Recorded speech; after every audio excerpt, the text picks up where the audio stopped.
Gotta move on. He's making a good point. Why would you stop him now? Maybe all of the data that we have for all the police stations that have released their data has demonstrated to us now conclusively that there is all this racism in the way that they're implementing things.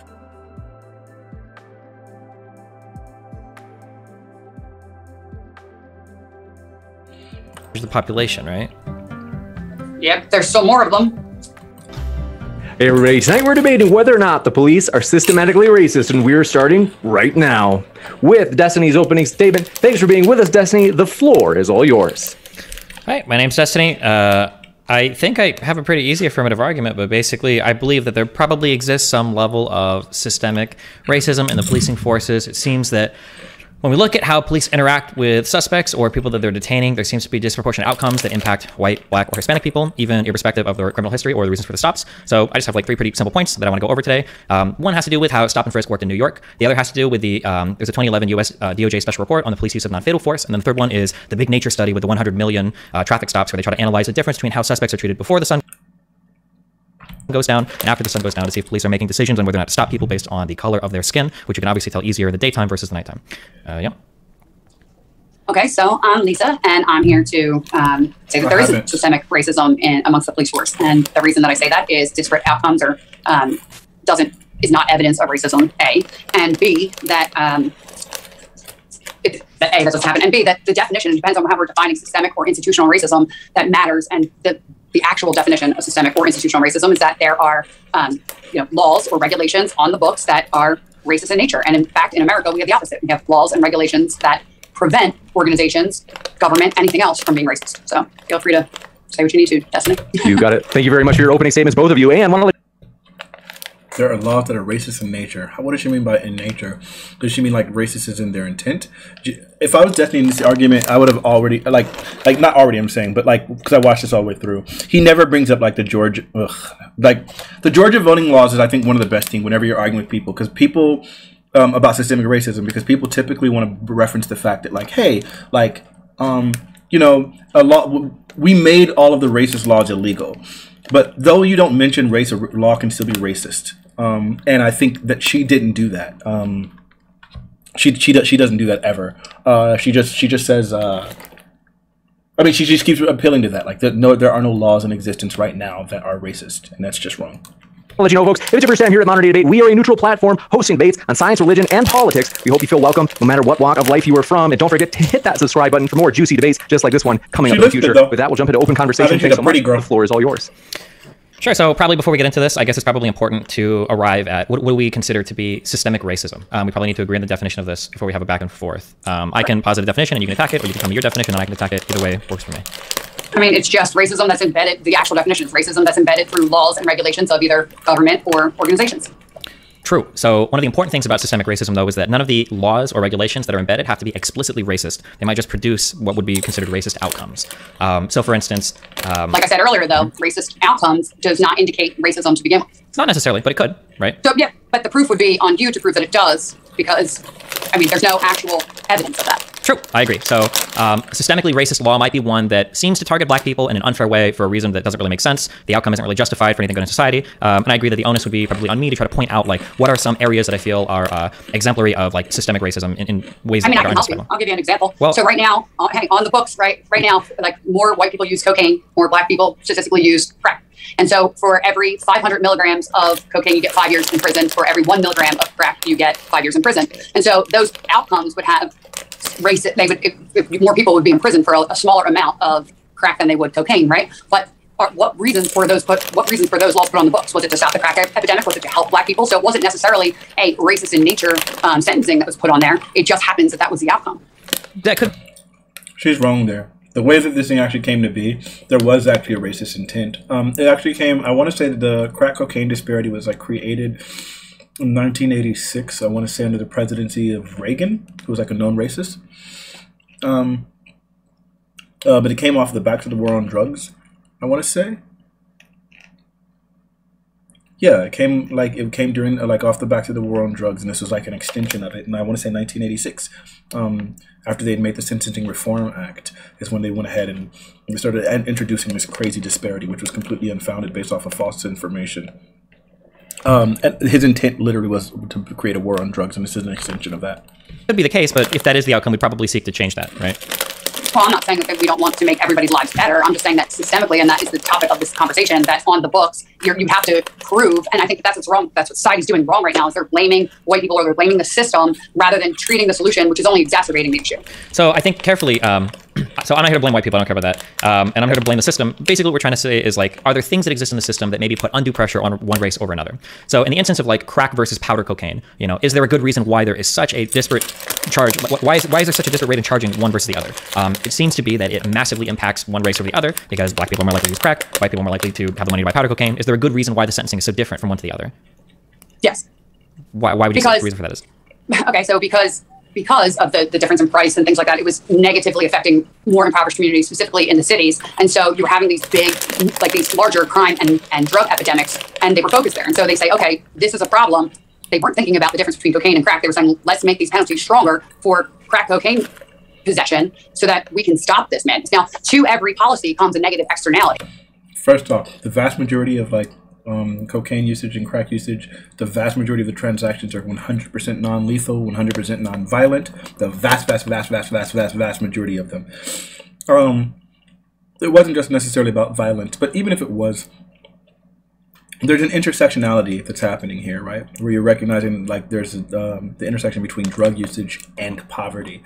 Anytime you have poverty, you're going to have more crime, more violence, and more crime.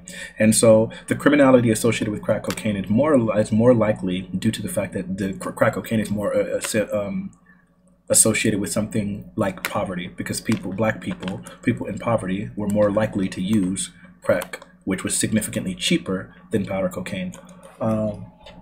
So yeah, her argument here is bad too. And sometimes, like the road to hell is paved with good intentions. Sometimes you have good intentions on making community. Mike, I swear to you, at that moment I could tell she didn't really have a good argument, and she was like thinking of it on the top. Look, let's rewind that. I swear to you, I thought that the first time I watched this. Because black people are more likely to use crack, white people are more likely to have the money to buy powder cocaine. Is there a good reason? Slow motion, and not slow motion. We're gonna do it in regular speed. Watch her reaction. You can tell she knows that this is BS. Bro, it's so funny you would say that. I swear to you, I saw that. The other. Yes. Watch. Why would you say the reason for that is? Look. Okay, so because of the difference in price and things. She didn't have an argument. She starts because the difference in price. What do you mean the difference in price? Like what? Like that, it was negatively affecting more impoverished communities, specifically in the cities. And so you were having these big, like these larger crime and drug epidemics, and they were focused there. And so they say, okay, this is a problem. They weren't thinking about the difference between cocaine and crack. They were saying, let's make these penalties stronger for crack cocaine possession so that we can stop this madness. Now, to every policy comes a negative externality. And sometimes, like, the road to hell is paved with good intentions. Sometimes you have good intentions on making communities better, and they have negative policy outcomes, which disproportionately affect black communities. That doesn't mean that the policy is indeed racist. Sure. So racist. I agree with that. So I want to focus on the first part. I don't know if we're going to keep coming back to this. So she's 100% wrong there too. It's not like the thing was in a vacuum. It's not like they weren't thinking of this thing like not in relation to crack cocaine.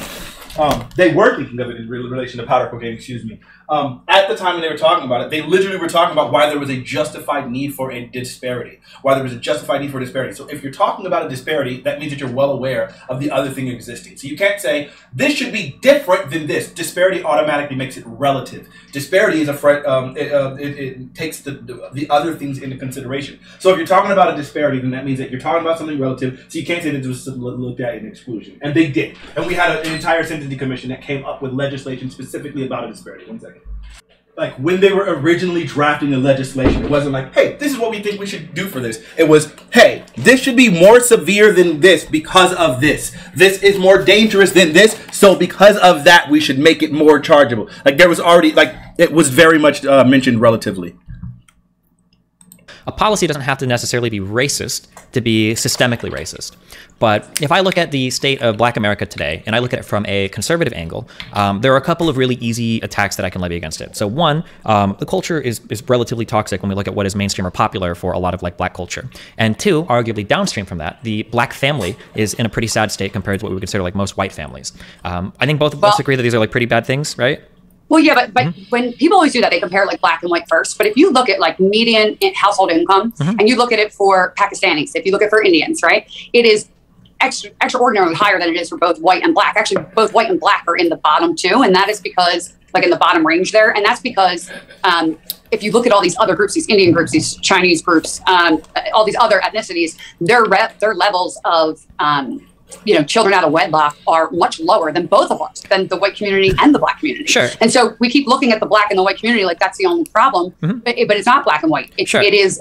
And I understand that. This is a slightly different argument. So when we talk about like Pakistani communities, Indian communities, especially Chinese communities, the primary reason why these communities are going to be doing so much better than Black and white communities writ large is going to be because these are immigrants largely. These are, if you have the money to immigrate from China, India, Pakistan, you're already selecting from a pretty elite class of people there in terms of who's going to come over.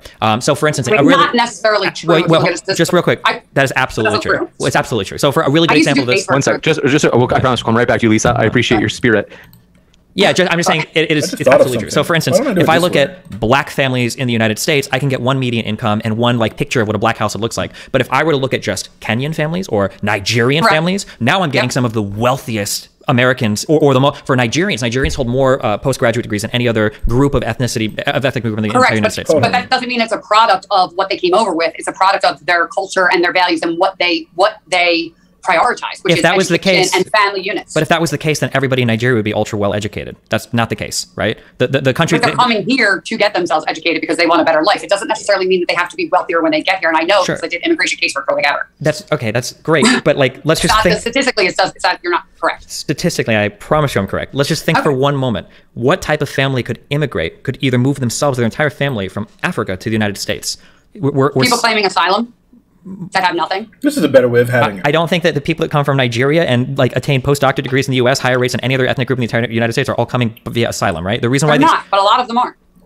Okay, hold on. All right, well, keep going. Yeah. We'll debate that later. Well, okay, hold on. This is just absolutely not true. So for anybody that has, I don't know what kind of immigration case you worked on, but if you're familiar with Chinese people, I live in LA, I've been to San Francisco, I know a lot of Chinese American people here. A lot of these people, their families came over from a lot of these countries because they were pretty wealthy, because they were driven to get an education, because they were driven to have their children like get educated in the United States. You're not selecting for an average citizen, you're selecting from the upper tier. Visas. You're talking about student visas and people that come over here who have money do student visas and then they get I'm not just talking about student visas. Here's a question for you. Who do you think is going to be wealthier on average? The average American family or the average American family that's immigrated to another country? Hit one. The average American. I'll tell you what, this is a better question. Well, no. I want to answer to that question specifically. I want to answer to that question specifically. Isn't there one dodging the question? Isn't that one? Dodge his question. Let me get that. So here it was. He specifically. Okay, let's go back. No. Immigrated to going to be wealthier on average. I'm not just talking about student visas. Here's a question for you. Who do you think is going to be wealthier on average? The average American family or the average American family that's immigrated to another country? The average American. I'll tell you what, this is a better question. Well, no. I want to answer to that question specifically. I want to answer to that question specifically. There's been Chinese people in America for how long? Right? They're not all immigrants from China, yet they prioritize education and they prioritize the family and they have been here for decades. And the reason is it's their priorities, not because they were already born into wealth. I'm just curious who you think is going to be more wealthy, like the families that come, like the average American family or the average American family living abroad or that immigrates to another country. Yeah, but that's a completely different story. They're coming here for a better opportunity and they're going over there for jobs and other things. People are not fleeing America for a better life. Who do you think is wealthier, the average Chinese person or the average Chinese person that moves their whole family to the United States of America? Just to eventually circle back to the topic for tonight. Yeah, sorry. Well, I understand, but like... we don't have saved by the host here. We have to come from a similar epistemic foundation. I'll do one quick spiel on this and we're done. I'm sorry, but it is absolutely the case that the people that immigrate to this country that are looking for better opportunities, Wait, so he literally has spoken one time in like this 12 minutes. You're saying my dominance? What? or whatever, are oftentimes people that are coming from the higher quintile of income or wealth from the countries that they're coming from. That's why they can afford to do it. You're like, I'm sorry, but wait, let me just finish real quick. A poor Chinese farmer is not moving his whole family to the United States, or somebody that works on rice paddies in East India is not moving his whole family. He just said literally, let me finish really quick, I think. Or a Chinese farmer is not moving his afford to do it. You're like, I'm sorry, but let me just finish real quick. A poor Chinese farmer is not moving his whole family to the United States, or somebody that works on rice paddies in East India is not moving his whole family to the United States, or somebody in Kenya that is starving is not moving their whole family to the United States. Typically, just your assumption. You have no evidence to back that up because it's not necessarily true. I mean, I've seen their paperwork, and they don't. They have like 3 cows. Like, that's not how it works. I mean, just maybe do a Google search. I'm not in front of my computer, but like average income of an immigrant when they get here, it's not high. So I'm just curious. So if I were to show you like what number are you looking for? I mean, I've dealt with so many families coming here on like spouse visas and other types of visas that there's not many. So what she's doing is like this really, really stupid selective bias, right? Where it's like, no. I know this to be true because I've interacted with this a few times. And it's like, you can't use yourself and your personal experience to sit there and say, well, because of that, then that means that like this is the argument. Do we not have anything about anecdotes? No, I'm not saying random non sequitur, gish galloping, genetics fallacy, you're a bigot, challenging the dictionary, this or that, analogy illiteracy, straw man, hyperbolism. Also, that was this or that. When he asked her the question, she said, "Nope, I got a better question. Let's just talk." And then she's like, start talking about her thing. That was this or that for sure. No, we don't have it. Dang, we don't have it. Many people that just come I can't right believe away. that. We have that on the panel card. Comes, and then they bring over their spouse or they get married and they come here. And like, it's not like, oh, hey, let's just move my whole family. There's lots of immigration laws that are cumbersome, and it's usually like one person at a time. Yeah, but who has the money to make it through those cumbersome processes? It's really not that expensive. You can get waivers all the time before your income. You fill out one form and you get all of your immigration forms and the cost to it waived. That's not, it might be the... Yes, it is absolutely true. Okay. So I have a Swedish fiance who's in the process of doing this. So we have a lawyer. We've been filling out all the K-1 visa stuff. So I understand you have some personal experience. I'd be happy to write you a letter of, get a congressman to write a letter of recommendation. So the fact that you're even offering me that kind of shows you that wealthier people probably have an easier time with the system than like a random rice farmer in India, right? No, because I helped Pakistani people come here that had no connection. Somebody told them to call their congressman and we helped them out. That's what happens. If we're able to remind the audience in terms of how this... sorry, fuck. Okay, just so real quick, the household median income for Asian Americans is $75,000, which is 39% greater than the national median income of $54,000. But I imagine you'll just say it's because they work harder or something. But the Indians is 126,000. That's fine. The majority of Asian Americans... Let's go back to this majority. Sorry, fuck. Okay, just so real quick, the household median income for Asian Americans is $75,000, which is 39% greater than the national median income of $54,000. But I imagine you'll just say it's because they work harder or something. 126,000. Filipinos are the majority of Asian Americans. The majority of Asian Americans are immigrants, with 66% of them being foreign-born. Most Asian Americans are of Chinese origin. They prioritize what's important: education and family values. Is what it is. Okay, let's. We're gonna. Okay, we'll Nope. This is Destiny's fault right here. We needed to go back to the original question. Great. So what you did was you just framed something, and I get how she can dodge through this, right? So basically he's pointing out to her, like, hey, the vast majority of Chinese people here are immigrants, and the vast majority of Chinese immigrants, like their median income is significantly higher than the average, like, American income. So she's going to deflect from that by saying, no, this is just a matter of culture. It's a matter of values. It's just who they are as a people. So then now at this point, then you can look at, and this is where the original question that you let her run away from comes into play. The average income of a Chinese person versus the average income of a Chinese immigrant, right? And you can even probably look at like there's plenty of examples of where you can have immigrant African Americans, like actual people from Africa, immigrant African Americans versus African Americans. Would you say that there's a difference in culture, or what would you say is the difference there? Like, so it's obviously not something inherent to the race. It's clearly going to be like a cultural difference, and it's probably going to be that wealth, right? Now, what you should probably be doing is looking at specifically the number of the average wealth of the average immigrant. Maybe he looked at that and maybe it was something against his argument. I just don't understand why he's like letting her get away with this.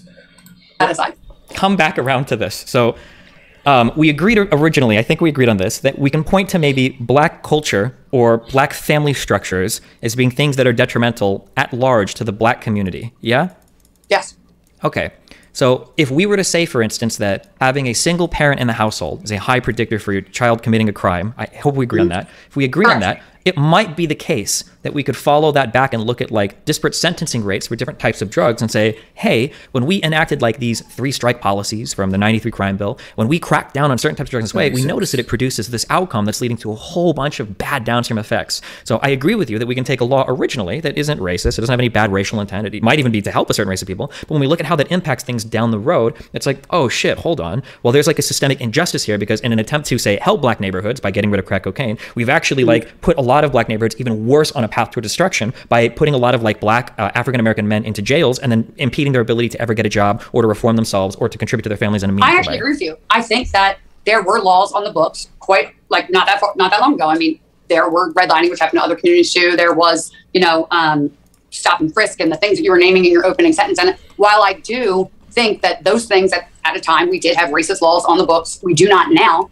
And to say that and to continue to say that the America is systemically racist or that the police force is systemically racist now in its current form is wrong. Not only is it wrong, but it's actually detrimental to the African-American community because what's happening is the more you mentally beat people down and say, you're never going to make it because of A, B, C, D, they begin to believe it. And then the cycle only continues on and on and on. So I think that the best thing to do is say, yes, there were these problems. There are certain ways that we would like to fix them. There's certain things that we can do. But to sit there and say that the police force right now, because that's what we're talking about police, not the laws that Congress put on and not the laws, or not what businesses are doing. We're saying, is this police force racist right now on the books, as per our definition we agreed to in the beginning? Is it racist? And the answer is clearly no. Okay, now, so are there effects from previous systemic racism? Sure. Sure. So is it enough? I don't disagree. No. So if there's still effects from previous systemic racism, then that means that any systems that are based on a neutral, that are based on merit, any meritocracy or any merit-based systems that exist now that don't take into consideration that the previous systemic racism has left people at a detriment would then recreate racist outcomes. It would create racially disparate outcomes. And even if you don't want to call that necessarily racist, it's going to be racially harmful to a specific individual, to a specific race that would be affected in that way. I don't disagree with you. I'm not here to say America is systemically racist. To be very clear, there were 3 different pieces of information that I wanted to go over regarding the police. The only reason we're talking about crack cocaine and drugs is because you brought that up as your initial topic. You offered that to me. So I just wanted to follow that down to where it's going, right? So in terms of it might be the case that there are black people today that are, messed up in life because liberals on Twitter are telling them that the system is beating them, blah, blah, blah. That could be the case. I haven't looked into that much. I do know that it is indeed the case that once people are put into the incarceration system, the recidivism rates in the United States are among the highest in the world. And once you get registered in that system, you are more likely to recommit. You have a harder time finding a job. That these are the types of systemic issues that will affect people that have been processed by that system. And there are laws on the books today that seem to disproportionately impact certain races. So we talked about crack versus powder cocaine earlier. We could talk about marijuana laws as well. And it seems to be that if those laws and the ways that we classify drugs exist today, and they're being used to sentence black people in harsher manners or in unfair manners today versus white people, that it would seem to be the case that until they're repealed, there is an argument to be made, as long as these continue to produce bad outcomes for black families, that there is a form of systemic injustice here. Now, I'm aware, though, that we're talking more about the courts and the laws that exist in the books and not necessarily police officers themselves. So we can move off to the police officer conversation, but I don't think that the example that you've given me right now is necessarily free of the systemic racism. I think that you're missing a key point, right? And is that you keep saying that there's systemic injustice, but injustice is not the same as racism. And I think that this is contributing to a narrative in our culture that's dividing us down the middle, that America is a racist place, or the police force or the laws, it's racist. Now, do they have disparate impact? Sure. Right? I'm not saying that. Are there problems in the policing community that negatively affect one more than the other? Fine. But you have to look, when you're talking about something being racist, you're talking about the intention of the law being racist. No, so and you can shake your head no, but that's how everybody takes it. Okay, are these laws racist? We're gonna racist. So I want to circle back to the systemic racism. So let's go over our definition of racism then. What's your definition of racism? I want to circle back to I can give you a definition of racism. So in my opinion, being racist is usually when you attack somebody in a way that maligns their race, as that characteristic. No, you're bad. That's a really bad definition. You don't have to attack someone in order to be racist. A racism is the belief. A racism is the idea that underlies what would cause someone to attack someone because of their race. Racism is just the belief that there are two different race is like a fundamental characteristic that creates outcomes, and those outcomes create an inferiority or a superiority. That's what racism is. It's not an action. Come on. not definition. Hold on, we just hear okay, hear the rest of Steven's. Chill. Yeah, okay. So typically attacking somebody on the basis of race is usually seen as like racist. So if I say like, oh, you're bad because you're black, or you have this characteristic because you're race, we would normally see those things as racist. But when we talk about systemic racism as a system doesn't really require any racist actors. That's why it's systemic racism and not racism. So for instance, we could argue that there exists a systemically racist police force where none of the police officers themselves are actually racist, because a system that perpetuates racially disparate outcomes doesn't need individual racist actors. That's why we call it systemic racism and not just racism. The actual definition of racism is when you believe that one race is superior to another race and that the rest are inferior. That's the definition of racism, right? So hold on. If I were to say that, can I ask a question on that? If I were to say that Asian people are less creative than white people, but they have their own strengths, is that racist or not racist? No, but that's not the actual definition. Well, no, because the definition you gave is just not true. No, superior in that. No, but that is the definition. Like Merriam-Webster, like that's the definition. Now, if you're going to say that. Now I lost my train of thought. But if you're going to say that like people are racist, it has to have a negative intention. You cannot say that a whole system is racist and that it's at the hands of this like. He's looking up the definition right now. White superior, group that. Does he concede? Because she's right. That's purposely targeting people. That's what is coming out of all that conversation. You don't think it is, but it is. And now he stops. Look at that. That's crazy. Look here. Let's look this up really quick. Racist definition. Merriam-Webster. Here, look. Racism, definition, Merriam-Webster. A belief that race is a fundamental determinant of human traits and capacities and that racial differences produce an inherent superiority of a particular race. That's basically what she just said. Then the other one is also beliefs and attitudes that reflect and foster this belief, of racial discrimination or prejudice. The systemic oppression of a racial group to the society, to social, economic, and political advantage of another. That's the other form of like systemic racism that he's referring to. He read that. She said this. He's not going to concede that and be like, okay, yeah, you're right. That is the definition. Look, he's upset now. It is. I mean, he just read it. Purposely targeting people at the hands of this like white superior, group that's purposely targeting people. That's what is coming out of all that conversation. You don't think it is, but it is. I mean, you're shaking your head no at me, but everybody watching who thinks that the system is racist, it's at the hands of white people, and that is not doing anybody any favors. And they're saying it because they think that like it's that it's purposeful. I think it's not the whole purposeful. vocab of systemic racism needs to be dumped. I think it's fucked. I think it's unsalvageable.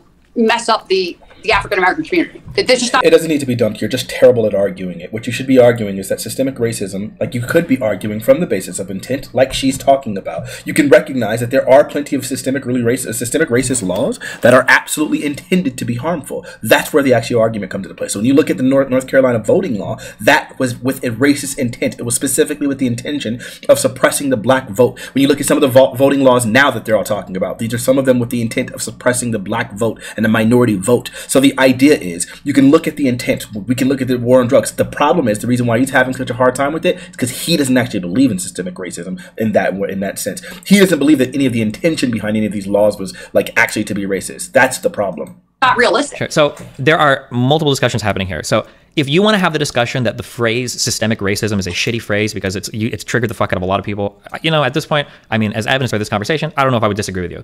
Because as soon as people hear the word racism, it literally doesn't matter what comes before and after. People immediately go on the defense for whatever reason, which makes it really hard to have a conversation about systemic racism. So if it would make you more comfortable or prevent you from getting triggered in the conversation, I can use a different phrase besides systemic. You're very triggered right now. I'm a very... To be very clear in this conversation, and we can go back, or I'll tell you if you don't believe me, I have never claimed a single actor is racist in this entire thing. I'm not telling you that the laws were racist. In fact, I think there are a lot of well-intentioned laws that end up having bad outcomes that weren't racist. I don't think that our crime laws are racist or our drug laws are racist. But that's the topic of this conversation.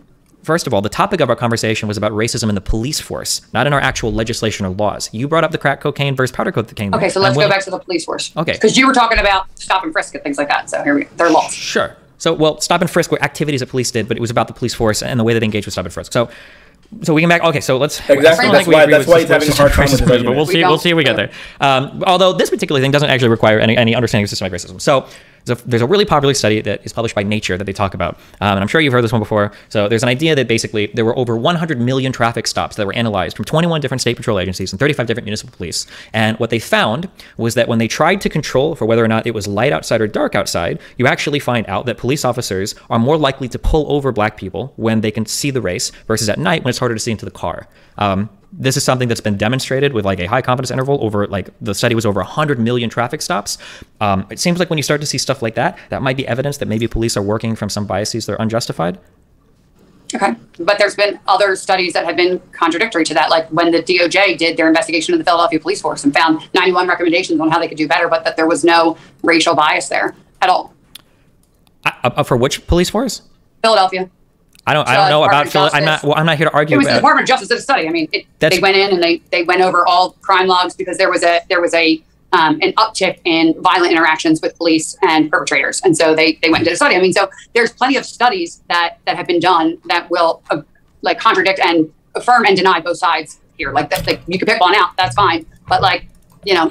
See, and I think this is a problem. Right now, Destiny needs to point out to her that you can understand then that maybe what you found was a good police station. But can you understand that if we have this data here, that their investigation doesn't contradict this investigation? These are two different studies. So one of them is supposed to be tracking all traffic stops. So maybe it won't be all of policing, or maybe all the ways that they needed to be recommended to do better wouldn't have been like any of the racist ways right here. But let's just reframe it now to just traffic stops. So traffic stops, the way police conduct traffic stops is racist, right? So now we don't need to worry about your DOJ study or any other studies. The study on traffic stops gives us this conclusion. Now you need to find me an argument or a study that deals with traffic stops that contradicts mine, because what I have now is the largest study ever dealing with traffic stops, and so their traffic stops are racist. We can agree there. That's what you got to do. Hold her to that point. He won't do it.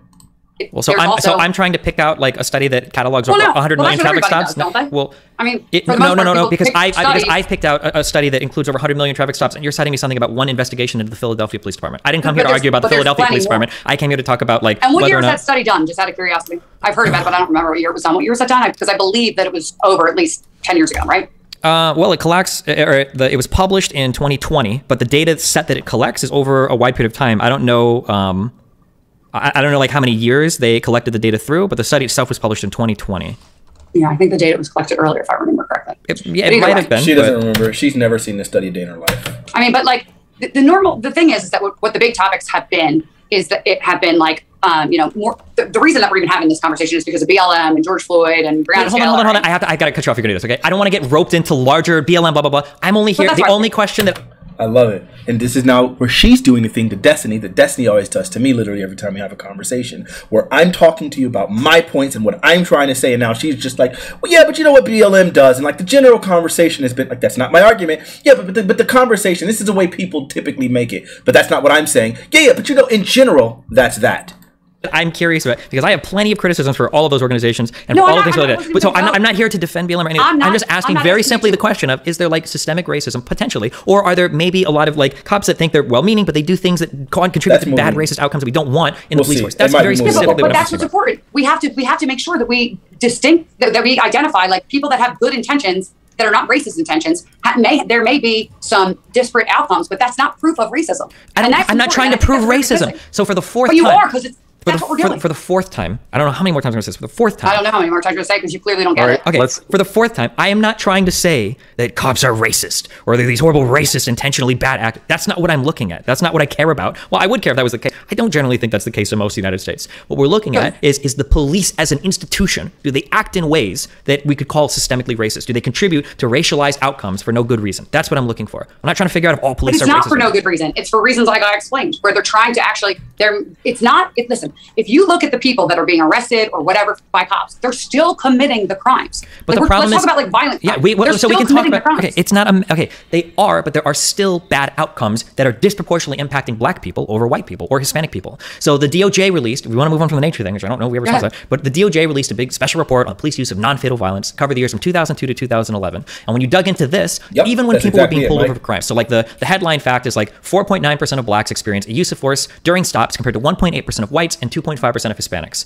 But even when you look at things like when suspected of a crime, 11% of blacks experience violence versus 5% of whites. If you had 3 or more contacts with police officers, so they've pulled you over 3 times and you're in the system, the chance of violence, if you're white, is 5.7%, Hispanic 9.3%, black 11.7%. Okay, but look at the dates again of your thing. And as you know, so I'm sure you've done your homework, that violent interactions with police officers as a whole for white and black people have been on the decline. So you just said up to what, 2011? See, this is such a bad argument. If they've all gone down equally, I think he's a terrible arguer. I'm sorry. If they've all gone down equally, but like proportionally, then at that point, then yeah. So even though like the total number went down, this disparity is still going to be higher. We're still going to see like that blacks are still having more violent encounters than whites, right? Like if I'm showing you like here is the distribution of this problem, and then you say, well, yeah, but the overall problem has decreased. It's like that doesn't change the distribution. It's still a percentage, right? So like if the percentage of these things are still a problem, right? And so say we just knock off 5% off across the entire board, we're still gonna have a disparity, right? And like that, like this argument has nothing to do with what I'm pointing out to you, that there is this disparity, right? Yeah, 10 years ago, right? Yeah. Okay, but 10 years ago, so that's not today. And they're like legit. If you 10 years ago, you think that there's been a complete upending of all of the violence and things that have been happening disproportionately to black people over 10 years? You think that something happened? You got to show me the numbers here. That's crazy. Look at violent interactions with 10 years from the last since 2017. It's steadily on the decline. Number one. Number two is for every 10,000 white crimes, for every 10,000 crimes committed by white people, 4 white people will die. 4 white perps will die at the hands of cops. For every 10,000 black people that commit crimes, 3 black people I can't keep up with this. And that's from FBI statistics. 3 black people will die at the hands of cops. So the black people are committing more of the crimes. White people are actually being killed more than black people. And then you're going to say that the police force is more racist and leads to disparities in policing. I don't know how to contextualize the numbers of for every 10,000 white crimes, 3 white people die. Just look at the FBI statistics. So FBI statistics are not a study. If I'm trying to like put together information or I'm trying to get an understanding of how something is working, I don't just open the FBI statistics, look up the word black, find out how many people died, and then like copy paste that into like an argument. Like I don't think that's a good way to look at data. I don't think that's a good way to figure out what's going on. There are a lot of questions that need to be asked, like, well, you know, why are people being stopped? You know, are there people that are committing more crime than another group? Like, where are the people being stopped at? I think that's a little bit. What would you rely on for your methodology? Because surveys are notoriously inconsistent. What would your methodology be for collecting data information other than looking at raw data? Well, I mean, it depends. So the DOJ Special Report on the Police Use of Non-Fatal Force relies on the fact that every time a police officer pulls over somebody, there's a report that's written. The nature study relating to traffic stops goes off of the reports that are filed by different state patrols. Not every police force has to submit their data. You know that. So I understand that if you want, we can play the ultimately skeptical position. You're free. Great. So then even if not every police force does it, so basically just off of all the police forces that we have, then we can conclude that the racism is there, right? So we don't need to worry about like, oh, okay, but it could be offset by these other ones. Okay, sure, that's possible. I'll entertain that. Maybe all of the data that we have for all the police stations that have released their data has demonstrated to us now conclusively that there is all this racism in the way that they're implementing things. And it may also be the case that all of the other police stations that didn't submit their data are all just not racist. I'll give you that. So let's just conclude that all the police forces that didn't give their data are not racist, but all the ones that did are. So now at least you're willing to admit for all the ones that did submit their data that they are racist. So there is racism in some police forces for sure, right? And all the ones that release their data, he's not going to hold her to that. To do that epistemically, it's fun if we want to like argue nihilism or something. But in terms of like going by what's in front of us, right? Which is raw data. What?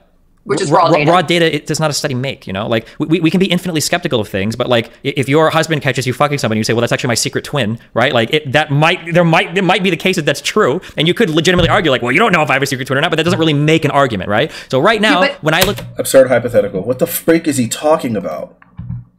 Through the data on stuff. Wait, hold on real quick. When I look, I'm not going to the extreme, because when I look through... That was just like a hyperbolic example there. No, that was an example of how absurd it is to be skeptical when all the data points in one direction and say, well, it's not perfect. It doesn't all point in one direction. I just gave you data that doesn't. And you're saying it's not from a study that hasn't been done by some peer-reviewed people that have some, bias inherently in them in general, right? If a bias exists, when you look at raw data, that's what it says. So raw data is what we use to invade Iraq for weapons of mass destruction. So I don't know that is absolutely true. That's what raw data does for us. So I don't, if you want to use raw data, I mean, like, I'm sure that we could sit here and we could throw. That's what I did. One second. There is a lot of interrupting, Lisa. I do have to jump in really quick. It's ridiculous. Go ahead. We could do raw data numbers all you want. I mean, we can go dig through, and you can jangle a statistic to say almost anything you want, depending on how you want to look at things. But this is what the point of like a study is that we get somebody to look at the data, we get somebody to contextualize stuff, and I think that that's an important part of what we do. And even for the conservative argument, that's an important part of what we do, right? If somebody presents you a study and they say, look at this, police officers killed 20 times more black people than white people in the city. Sometimes it's valuable for a conservative to be able to say, well, hold on, if we contextualize this and we say, well, maybe in this city, black people. I know Destiny agrees with what I'm saying. He didn't articulate that to her. He's terrible at arguing. That's my point. It doesn't matter that he agrees. It matters is that you get the person to concede it so then you can move forward in the argument. But he never does. People committed 20 times more crime, so it makes the number not actually that insane. This is why we have studies. It helps us guide the conversation. That's still looking at just raw data. No, that's still, yes, it is. You're looking at raw data. So who was arrested more there? That would just be in that scenario that you just gave. It's not a matter of him being soft. He's just not good at arguing. It would be black people. It's not like we're not surveying people to see. It's through the raw data. You just made my point. Okay, I'm just curious. So in your mind, like, what do you think would be the difference between like raw data and a study? Well, so because I studied behavioral economics, that's all I did was make up studies and experiments all the time. There's difference. Wait, you studied, can you say that again? You studied what? Behavioral economics. You studied behavioral economics. Okay, yes. Does that mean that you took 2 classes as part of an undergrad? Or no, you actually... I went to the University of Pennsylvania for my master's in behavioral economics. You have a master's in behavioral economics, and you're telling me with a straight face that just numbers, raw data is the same as a study. I will tell you without a doubt, okay, that you do need to define terms and things like that when you're looking at raw data, fine. But you're talking about studies that are done from surveys, which are notoriously not reliable, right? And from multiple different forms of experimental data and things like that. The methodology used, I don't know exactly what that methodology is in that study, but the best thing you can do is define your terms of what's like quantities that you are looking at when you're doing analysis. You define the terms, and the raw data tells you the real deal. Does. Have you ever heard of econometrics? You're so funny. I mean, like, my point is well, I'm just She doesn't know. She hasn't. What's econometrics?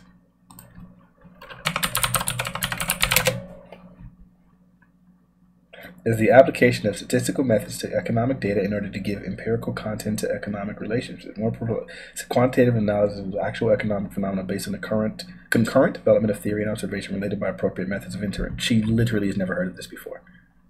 Look, she's like, all the deal. Does. What? Have you ever heard of econometrics? You're so funny. I mean, like, my point is well, I'm just She had no idea, bro. She had no idea. She doesn't know. Just say you don't know. I'm just all the degrees you could say that you have. This is this is cut me off, but I can't cut you off. Well, you're cutting me off so much, but go ahead. I'm sorry. I don't want to cut you off. Cutting me off. Go ahead. Right. Thank you. So if we're looking at raw data, right, and more black people commit more of the crimes than white people do, but yet still more white people are dying at the hands of cops, then how is the system inherently racist? Now, are there some things that have disparate outcomes? But there's a whole lot of things that do. Do the police favor, women? Are they anti-sexist because more men are being put in prison than women? No, right? More men are committing more of the crime than women are. That's statistics. That's just plain old raw data, right? That doesn't mean just because more men are being put in prison than women doesn't mean that they favor men or they're just trying to lock up men. And that's the argument that you're making for white and black. And that's not accurate. So let's go by the male-female thing. If I look at the data, it seems to be way more men are put into prison than women are, whether we're talking per capita or anything. It seems like way more men are put into prison as women. So women do actually get lower sentencing rates too for the same crimes. So how can so if I'm looking at the raw numbers there, wouldn't it lead me to believe that like... Now, isn't it interesting? She can recognize that women are getting lower sentence rates for the same crimes, but she can't recognize that white people are getting lower sentence rates for the same crimes as black people? Crazy. Maybe everybody is sexist against men? I mean, I'm asking you. That's because that's the argument you're making on the other side. No, it is. I'm truly at the bottom of a pit of despair here. What was your? I'm actually just so I'm intensely curious. Wait. What? It's not that she can't see that. Why isn't he calling her out on that? That's the purpose of a debate. Your job is to show her that. Wait a minute. So you can see this, but you can't. Then at that point, she has to acknowledge it. Make her squirm. Make her recognize that she's being disingenuous. Show her where she's being fair. He's just not doing it. I'm just curious. What was your master's? Because more black no. Hold on. Now we have like this epistemic divide of is there a difference between raw data and a study? No. Just to the point. No. Wait. We can't. We're at an impasse right now. Okay? I will explain it so that you can respond. Let me finish. Okay. It's simple this way. You are saying that more black people are incarcerated because of our police system would be systemically racist. Yet men are more incarcerated than women. Are you saying that the policing state is, anti-misogynist? Like, are they misandrous? That's the argument you're making. I mean, this is a bad example because I would argue that. I do think that men get unfair sentencing compared to women, and there are a whole bunch of issues related to like domestic violence and stuff that aren't taken as seriously on the woman's side versus the man's side. So, I mean, I would argue that, but I'm just curious, for what was your master's thesis over? What did you study for your master's for behavioral economics? It was behavioral economics. Like, what did you defend for a thesis? She doesn't know. We didn't have a thesis. We had capstones. What is a capstone? University of Pennsylvania. You can look it up. So, like, what was an example of like a final project that you did? I did a cheating in school. If you give them like certain cues, would they be more likely less likely to? And that's the thing that I would like. Ova, that's my point. Like during this thing, like in debates, people give you so much to work with. You just gotta work with it.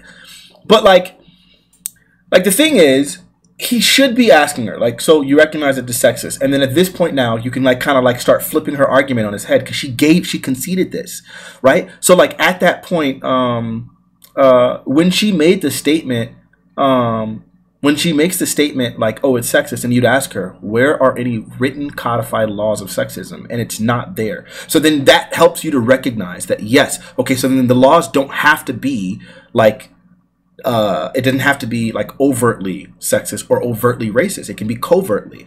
And unfortunately, there was this conversation I had with this dude, 14 minutes long. And in that conversation, he was like willing to concede everything. But fortunately for me, in his definition of racism, he specifically mentioned covert or overt systems. So then like we don't have to go down that rabbit hole. So it's able to just go, okay, good, we can deal with covert or overt. With her, you have to get her now to recognize that an overt system, a covert system of racism can still be racist, right? As a system can be covertly racist. And that's like the point that you got to get her on now, because she already mentioned the sexism thing, but he won't hold her to task. To cheat on college exams or something like that. So like, what are some of the things that you would have done for that? So like, it's more about like behavioral economics has to do with like more social norms and framing and nudging and, you know, that type of thing. So what you do is you study, you know, social norms and, you know, social experiments, and then you set up social experiments. Like we'll talk about it later, I guess, but like, look at like a perfect example is the World Bank's 2015 mind behavior report that they put out. Excellent. That's pretty much all we do. Gotcha. Okay. I don't think I disagree with you there. So when you talk about like social norms, framing, nudging, right? So correct.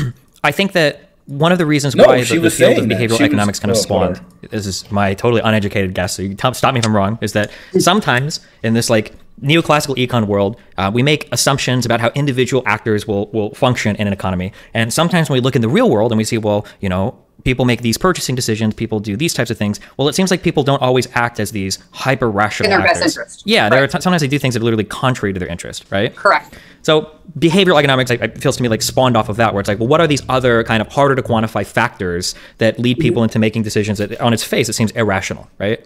Correct. So I feel like from that framing, it seems to be that if we were to ask a question, so let's say I was to ask a question, what's the best way to sell a product, right? Like, if we were looking at like the raw data, we might just say that like, oh, a cheaper.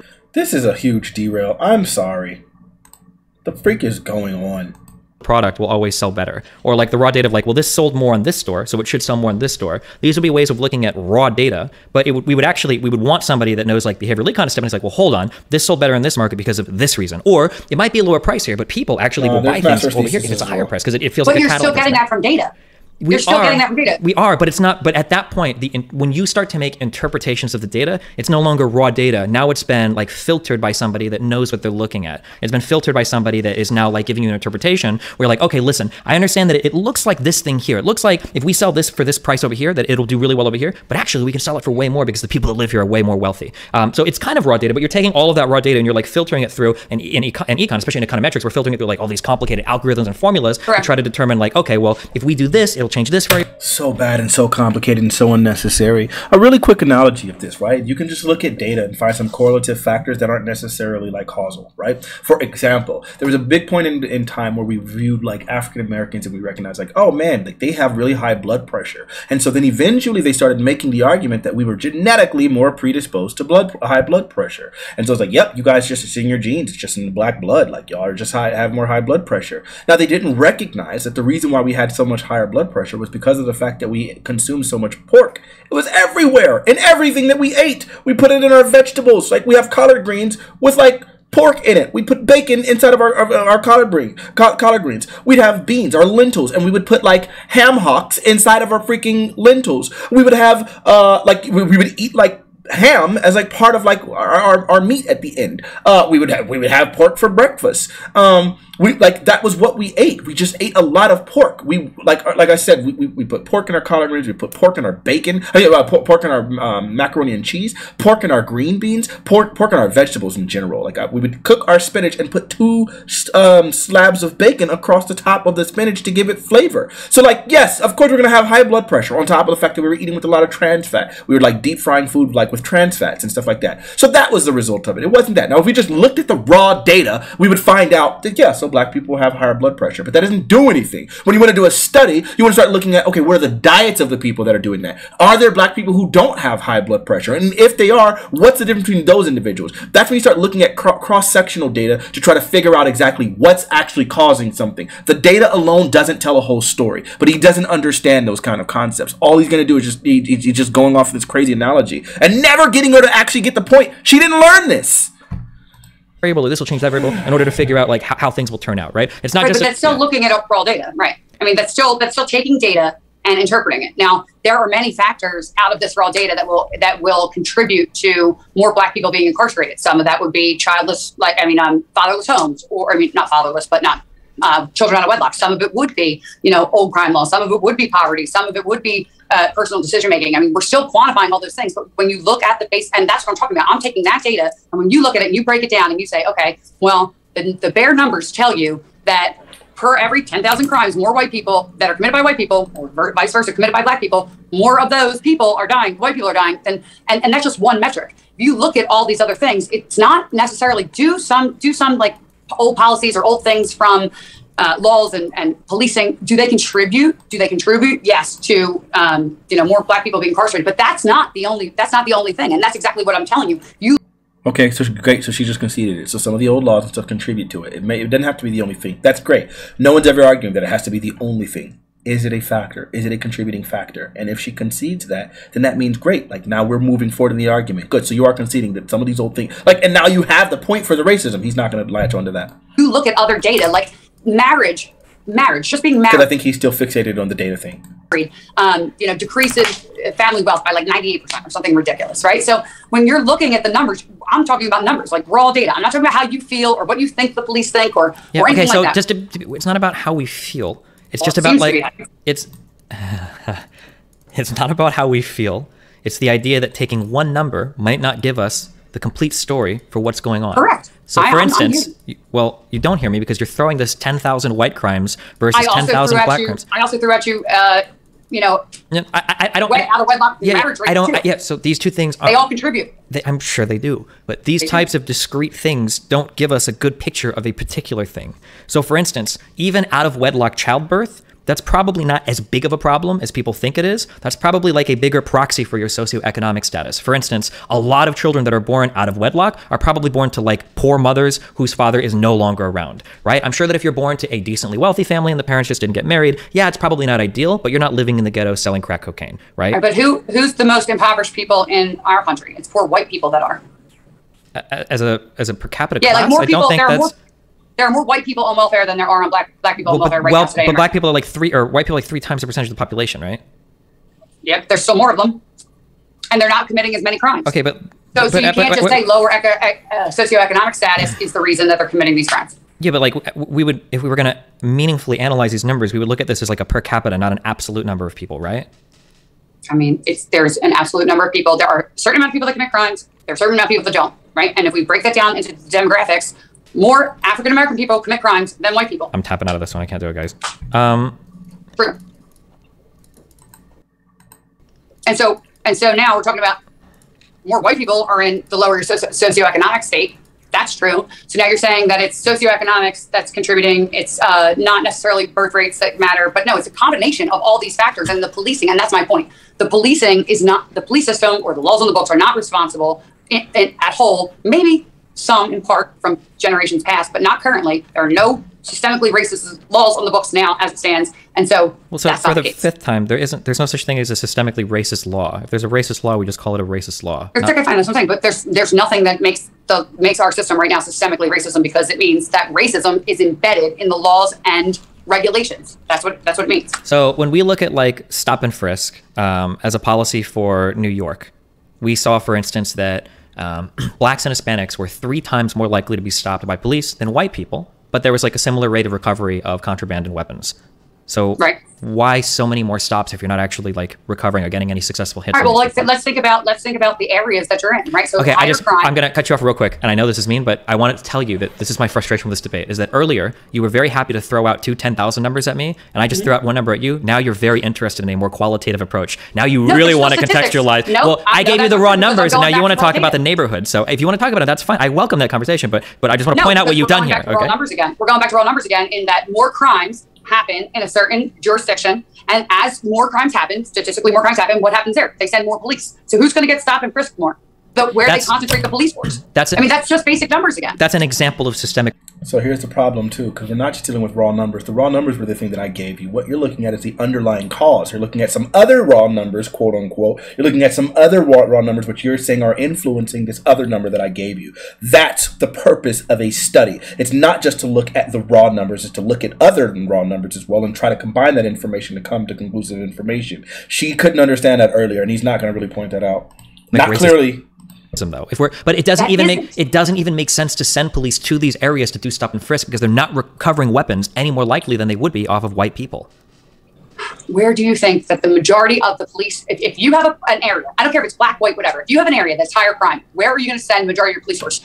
We also have data that absolutely demonstrates the fact that some of the stop and frisks was, if we even controlled for specific areas, blacks and Latinos in non-crime ridden areas were still significantly more likely to be stopped and frisked. Furthermore, when it came to the traffic stops things, black people were more likely to be pulled over and stopped, even in other neighborhoods. It didn't matter if we controlled for like different regions or whatever. So it's not like, oh, they're just stopping them because they happen to be in bad neighborhoods. Nope, they're still stopping black people disproportionately in wealthy neighborhoods as well, because they feel like they're out of place and other reasons. So the ultimate thing is, like, it's not about the neighborhood thing. That's just not a good argument.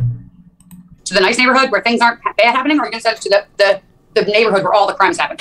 And then that will divert your statistics. You know that. It doesn't matter. We're talking about it does matter. If that was to be the argument, then all you've argued in favor of is a systemically racist system where we're sending cops to all the black people to go and stop and frisk them instead of the white people, even though you're just as likely to get a gun or contraband out of a white car as you would a black or Hispanic car. No, you see, you're looking at it wrong. We're not sending all the cops to go target black people. We're sending them to the areas where the crime is. She didn't hear what he said. She didn't let him finish, and he's not going to hold her to make sure that she actually accepts the point that he gave her. Not even a little bit. It's a secondary issue that it's all the black people committing the crime in that neighborhood. It seems to be the case that if you were truly concerned with recovering firearms from people or contraband, you'd probably be trying to stop white people as much as blacks and Hispanics. And I'm sorry, but by the raw numbers... What if they're not there? I mean, what if they're not there? Okay, so I don't know. Where do you live? Right now I live in Los Angeles. Okay, so you live in Los Angeles. So, like, pick an area, right, that, not a lot of crime happens, right? Why would you send your cops where not a lot of crime happens to stop and frisk for weapons? Because your hit rate is the same. It's not. But that's the whole point, was that it was. That's not what the study said. The study says... They were just looking at race, not geographic location. The study says that blacks and Hispanics were 3 times more likely to be stopped than white people, but they had similar rates of contraband and weapon recovery. Why would you waste so much time stopping these people so much more if your chances of getting anything out of them were just the same as any other? Because you're missing the point. It's not like they're sending them. There's probably less white people to stop and frisk in the areas where they were stopping and frisking. Nobody's going to, like, what is it, like one of the nicer neighborhoods in New York and stopping and frisking people there. No, they're going to Harlem. Okay. So he's not going to break down to her what these differences are, right? Like, and so then now you have to actually quantify this so that she can make a sentence, right? Like, and so I guess you could say there's like some equal distribution of something, and you're saying that 50% of the time when you put your hand in this bag, in bag A, you're getting, or you put your hand into bag A 50 times, and you pull out whatever fruit, bananas, 25 bananas, and you put I guess it would be 3 times. You put your hand 75 times, I'm sorry, 150 times into like bag B, and you pull out the same number of bananas. And so it's like, well, then the goal becomes like, well, if these things are equal, and it's less work. And I think he does go into this a little bit. Actually, I think he does this. Never mind. He actually quantifies it right now. Okay, and there's less white people there. And so when you look at the rate of recovery, okay, it's about the same. They would stop more because there's more in that concentrated in that area. That's a twisting of statistics. Why are you so interested in this here that you want to focus on the per capita of a particular area? But when we talk earlier about the number of people living in poverty, you're more concerned about the absolute number of white people versus the absolute number of white people. No, we're talking about raw data here. Well, no, you're no longer. To be clear, you're not talking about raw data anymore. You're trying to contextualize things. I gave you raw data. I'm just talking about numbers.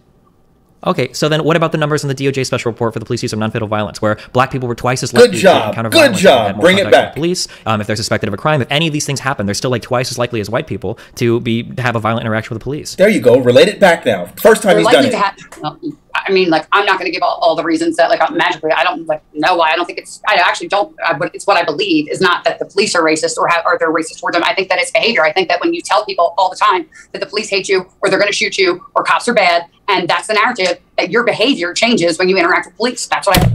Please bring up the fact that black people are significantly less likely to resist arrest. Please do it. He's not going to. Okay, but I need that to be demonstrated. I don't really care what you think about it. No, you don't, because the burden is on you to prove that the reason that those outcomes are happening is that it's racist. That's not the burden is on me. You asked me what I think. Show me that it's racist. So, just because it has a racist outcome doesn't mean it has a racist intent. So for the 6th time, I will... This is the thing that Republicans almost always do when you debate them. Like, you give them data, you give them statistics, and then they try their best to, like, post hoc reason. Like, oh, well, the reason why that's happening is, and then they literally come up with something off the top of their head. So you show them, like, here's a study that shows, like, that this happens. Well, it's probably because, and then they just come up with an idea. He probably doesn't know because he doesn't actually know this stuff. He doesn't actually study this stuff. He's just arguing for the win. Well, repeat. I'm not saying that we need a racist intent. If it was a racist intent, we would just be talking about racism. We would be talking about racism, not structural or systemic racism. And even if we were just talking about racism, what about related to the 100 million traffic stops? Why are police officers pulling over black people less at night than they do in the morning?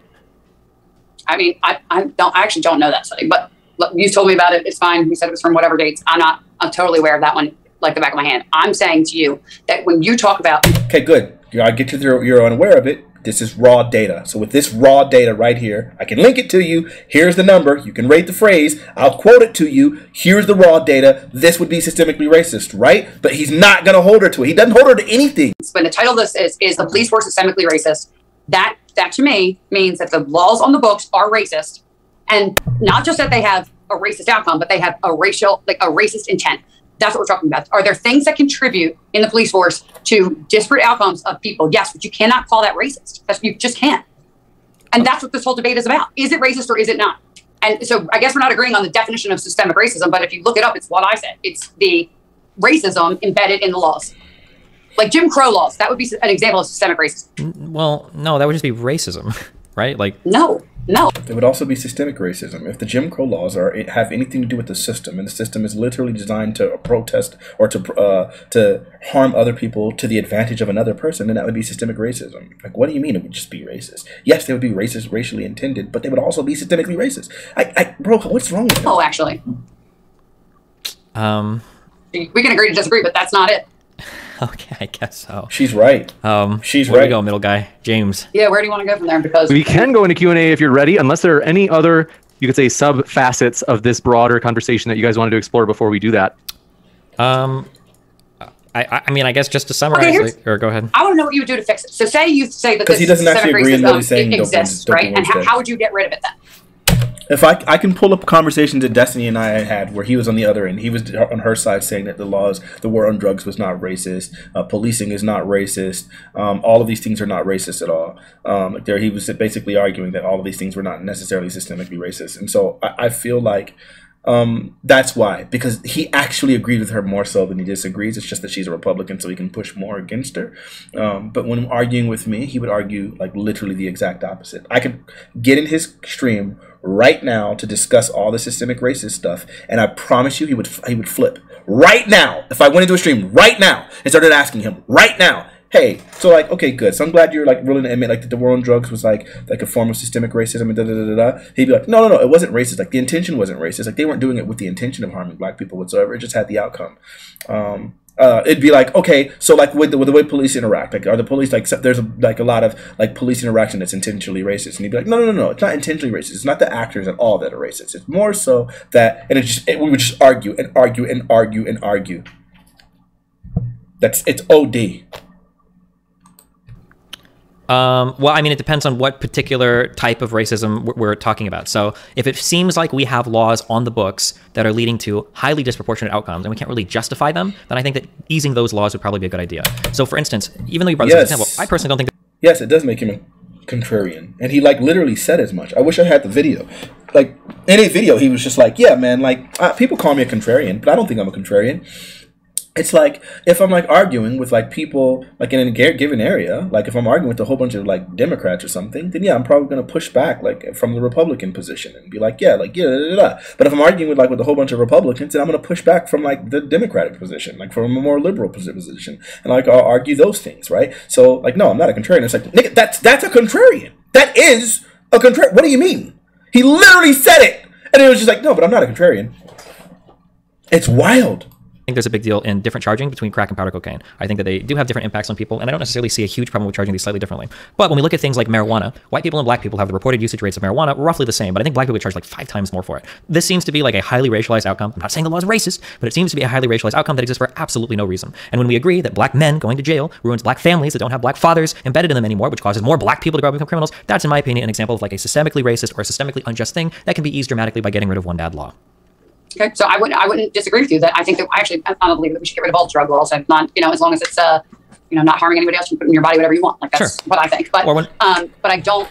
But like I said, for me, that if it's considered a racist law, then it has to have a racist intent. There are all kinds of things that cause different outcomes, but it doesn't mean that it's necessarily systemically racist. So I would agree with you on that policy change. Sure. The idea behind stop and frisk was that if we give our police officers a little bit more freedom, that they have the ability to eye out, like, you're a suspicious person, I can stop you, I know I can find some shit on you, I just need like a little bit more flexibility to do it. When we poured through all of the data on stop and frisk, and we looked at how all these interactions went, it seemed like cops were way more keen to stop and frisk with no probable cause black people or Hispanic people, but they didn't really get guns off of them any more than they did white people. So that idea that police officers need that ability to stop and frisk you without you being suspected of committing a crime, probably not like the best idea. So that would be an example of policy.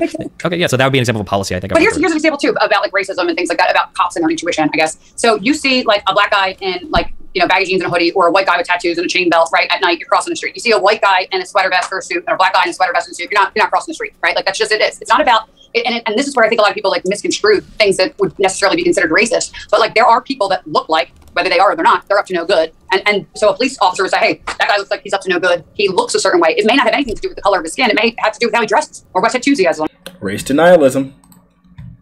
His arm. Like that's the thing. We're not, just because you have a different racial outcome doesn't mean that systemically there's a racist intent or motivation behind it. Sure, and I agree with that. And for the 7th time, I will say that a systemically racist thing doesn't need a racist intention behind it. And I will very carefully draw a difference between this. It might be the case that every single time I'm walking down the street, I might see a black person, and I might get scared, and I might cross the street. It might be the case I do that every single time. But you know what? This is the United States of America. If I want to do that, fuck it. If you want to be racist, fuck it. That's your God-given right. It's the United States of America. Knock yourself out. But there's a big difference between me being racist and just being afraid of black people versus a member of the law who has an exclusive use on violent force and the ability to deprive you of your freedoms being a racist person and stopping you. Racist like individuals, there's the United States of America walking down the street, I might see, and I will very carefully with that. And for the 7th time, I will say that a systemically racist thing doesn't need a racist intention behind it. And I will very carefully draw a difference between this. Y'all ready? Y'all ready? Listen. Might be the case that every single time I'm walking down the street, I might see a black person and I might get scared and I might cross the street. It might be the case I do that every single time. But you know what? This is the United States of America. If I want to do that, fuck it. If you want to be racist, fuck it. That's your God-given right. It's the United States of America. Knock yourself out. But there is a big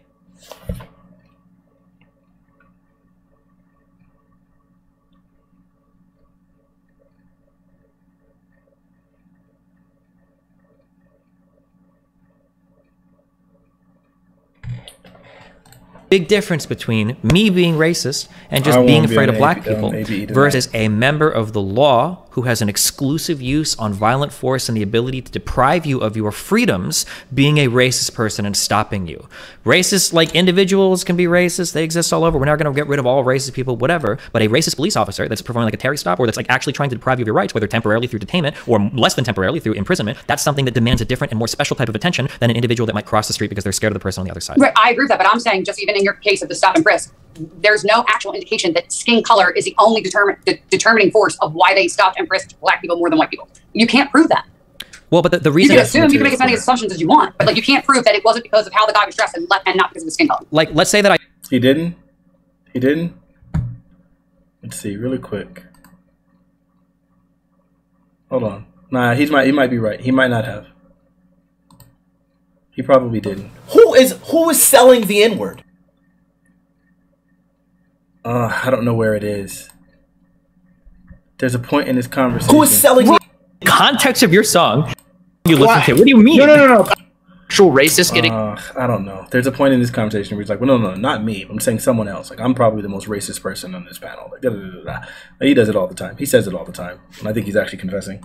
I pulled over 10 people that had blue sweatshirts on, and I found one gun. But let's say that I pulled over like 1,000 people. Yeah, so here, Gaffadil, I can see where you're struggling with it. Let me help you, okay? Let me help both of you guys, because I can see where you guys are struggling with this. You understand that you can make the argument that he's making without saying that it's okay for someone to be racist, right? Like, I could easily say there's a very huge difference between somebody being systemically racist and an individual racist actor, and that the outcomes would be significantly worse for a system to be racist than an individual actor, because an individual actor has limited amount of power. I can easily say that without saying it's okay and it's your God-given right to be racist. I can easily say that without justifying, like, it's your opinion, so whatever. It's in America, so you have a right to be racist, and it's okay to be racist. It's your God-given right. You don't need to justify or tell someone that they have the right to be racist, right? Like, you don't have to do that in order to make the argument. Just making sure. Okay. That had 1,000 people that had like yellow sweatshirts on, and I found like 100 guns. Right, like if you were to look at me pulling people over, and you're saying, okay, hold on, you have a limited amount of resources. You pulled over 10 blue sweatshirt people. You got a gun off of just 10. You got one gun. You had to pull over, 1,000 of these yellow sweatshirt people. You got 100 guns. Why wouldn't you pull over more blue sweatshirt people? Like, what the fuck? Like, you could just pull over like 20 more, and you find 2 more guns. Why are you pulling? But like, you're not, and that's the thing. You're just like saying like they're pulling them over like everywhere in wherever they are. You're not pulling over. You're not taking the full data and looking. There's plenty of data that actually just shows you where they are and examining where were they? What's the population size there? Like, how many people were committing crimes? It's a high crime area. But it's not about, again, to be clear, stop and frisk is not about like people that are like actively like committing crimes or whatever. No, they're just people that look suspicious. I understand. Yeah, but people that look suspicious, it happens to be 3 times Hispanic and black people. And if you find firearms or contraband on the same amount as white people, it seems like they probably don't look that suspicious, and that's not the case. That's the whole point. Because the cops are primarily sent to high crime areas, which happen to be in New York, black and Hispanic areas. Yeah, but if we're getting similar, you're going to run into less white people there. You're just going to run into less white people there. You just are. Okay. Okay, little guy, where are we going, James? Anyway, if you want to go Q&A, let's do it. We'll jump into the Q&A as there are indeed a lot of questions. Do want to remind you folks, our guests are linked in the description. If you folks, you've been here already for an hour. You must be enjoying at least one person making their case. So I would encourage you to click on their links below in the description box, as we really do appreciate our guests. And this first question coming in from Arcade Outpost says, police are anti-white, which is how you get Rotherham, idle cops during riots, and lax/severe prosecution, depending on politics of the arrested party. Wow. Base and red pill. To do with the, there's a 2011 US DOJ special report on the police use of non-fatal force. And then the third one is the big nature study with the 100 million. People that were walking in, a lot of those people that just walked in got arrested. They weren't breaking into the Capitol. They thought that they were just, folks, you've been here already for an hour. You must be enjoying at least one person making their case. So police are severe prosecution, depending on politics of the arrested party. Police are anti-white. Wow. Base and red pill. I mean, I attended lots of the BLM and Antifa and Proud Boy riots undercover. I helped film them. And I will definitely say that, if you look at, I guess, just January 6th compared to all the riots I went through, there were way more people arrested and are still in prison without even, having due process for a very long period of time. And there were plenty of people that were let go. I don't think that that's necessarily across the board. I think that just has to do with the current political condition as far as the rioting, the BLM stuff all summer long. I mean, people were bailing them out left and right, or they would just be, taken in. Like John Sullivan was one for the 6. He was there and they arrested him and let him go right away. He turned out to be one of the worst perpetrators, and so now he's facing prison time. But, I don't necessarily think that's the case all the time, but I just think that right now in this hyper politicized thing, if you're looking at the BLM riots versus the Capitol, they're targeting those political ideologies. I wouldn't necessarily say it's like white versus black, but it's more political ideology there. Just as a quick raw number for that, over 14,000 people have been arrested related to George Floyd protests. But right, but how many more George Floyd protests were there? There was one. So you're saying that the per capita is very relevant in this case, then? I was saying it before. I'm saying that, how many of the George Floyd protests involved breaking into U.S. federal buildings? Oh, I love that. Actually, not as many people that have been arrested weren't actually breaking into them. There was only about... So here's a good point. Right. This is such a bad argument she's about to make. Well, not everyone could break into it. Like, only the first person broke and entered. The rest of them just entered because it was already open. I love it. It's like, okay, so one guy goes and breaks the window. That guy's breaking and entering. Everyone who decides to go in afterwards and steal, they're not breaking and entering. Crazy. Secondly, I want to point out that there was, I forget which state it was. I want to say it was North Carolina. There was one of the states where they were saying that they were violating people's rights by like holding them for the George Floyd protest. Like they put these people in jail and they weren't able to, like the system was completely overloaded. So these people were like going months without being able to see a freaking judge. And so they were arguing that they were violating their constitutional rights because you have a right to a speedy trial. And so like to just hold someone and detain someone without any access to a trial is actually like un-American. Constitutional violation, speedy trial, George Floyd protesters. Let's see if this pulls it up.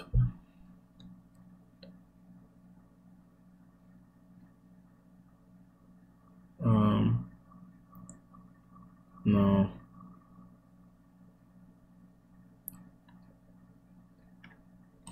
I think this might be it. Attorney General, no. Oh man, I can't remember now. It was that like they had held all these people.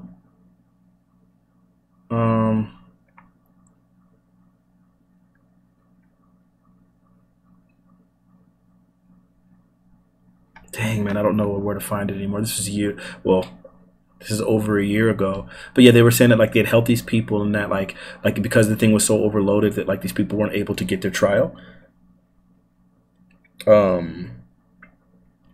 Yeah.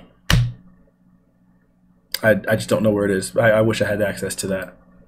About, because I was there, I worked there. There was only about like, I would say maybe at max 20 people that actually did violence and broke into the building. If you look and you look at other surveillance, at the point where the police were run over, they let a lot of people in. A lot of people that they let in didn't break into anything. As a matter of fact, it's the United States Capitol. It's our place. Now, granted, I don't think I actually even saw people go in. Wait, I actually even saw people go in and they didn't know that they were breaking in. Once those perimeters had been breached and there were people that were walking in, a lot of those people that just walked in got arrested. They weren't breaking into the Capitol. They thought that they were just, protesting. I mean, how many protests have we seen in Nancy Pelosi's office? God forbid AOC led one. So, how many people were looting and rioting businesses that got away with it? How many people were taking over whole cities in Portland?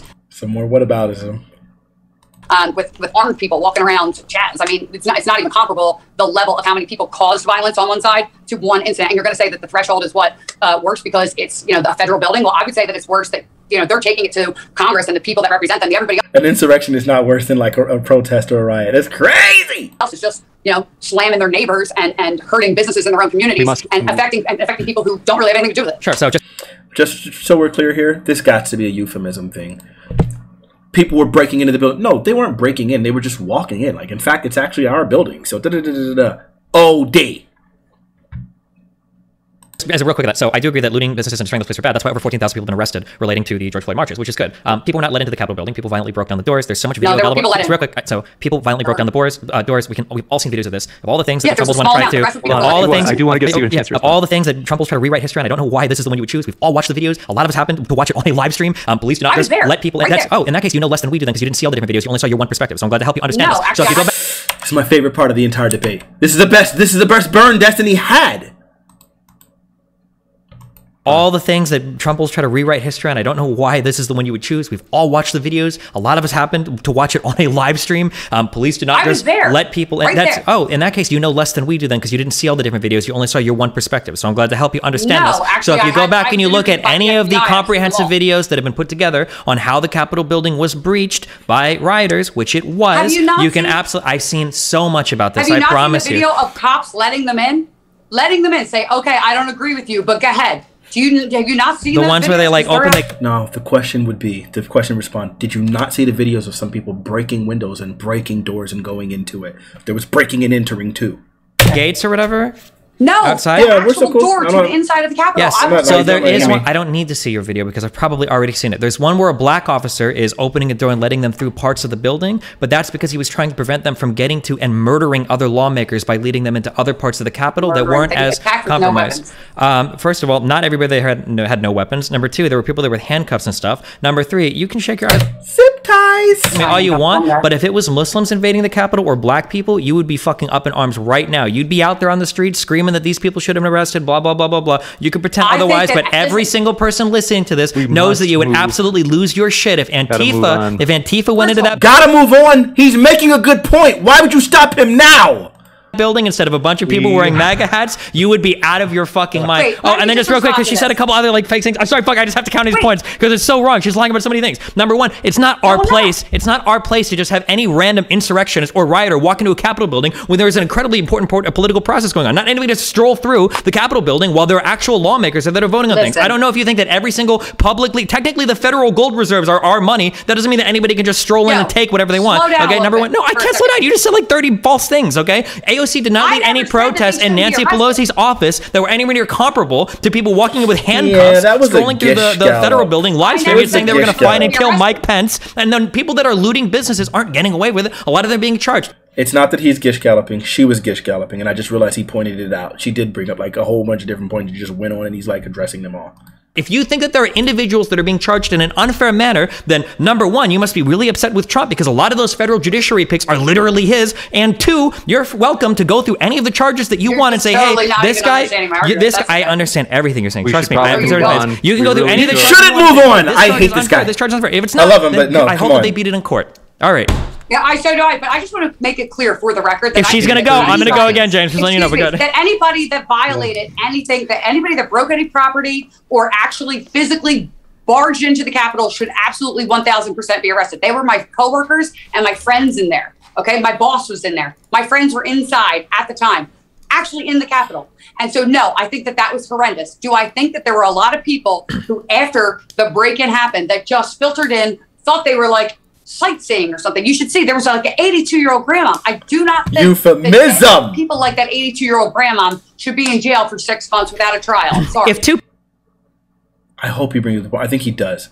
Because the argument instantly becomes, okay, so if someone breaks into my house and then the other people just decide to come in and walk in, like, would that be a problem? People broke into your house. If two people broke into your house and repeat tech. Uh-oh! If two people... The people like that 82-year-old grandma should be in jail for 6 months without a trial. Sorry. If two people broke into your house... If two people broke into your house and me and some friends wandered in afterwards to just kind of look around in your living room, would you be cool with that?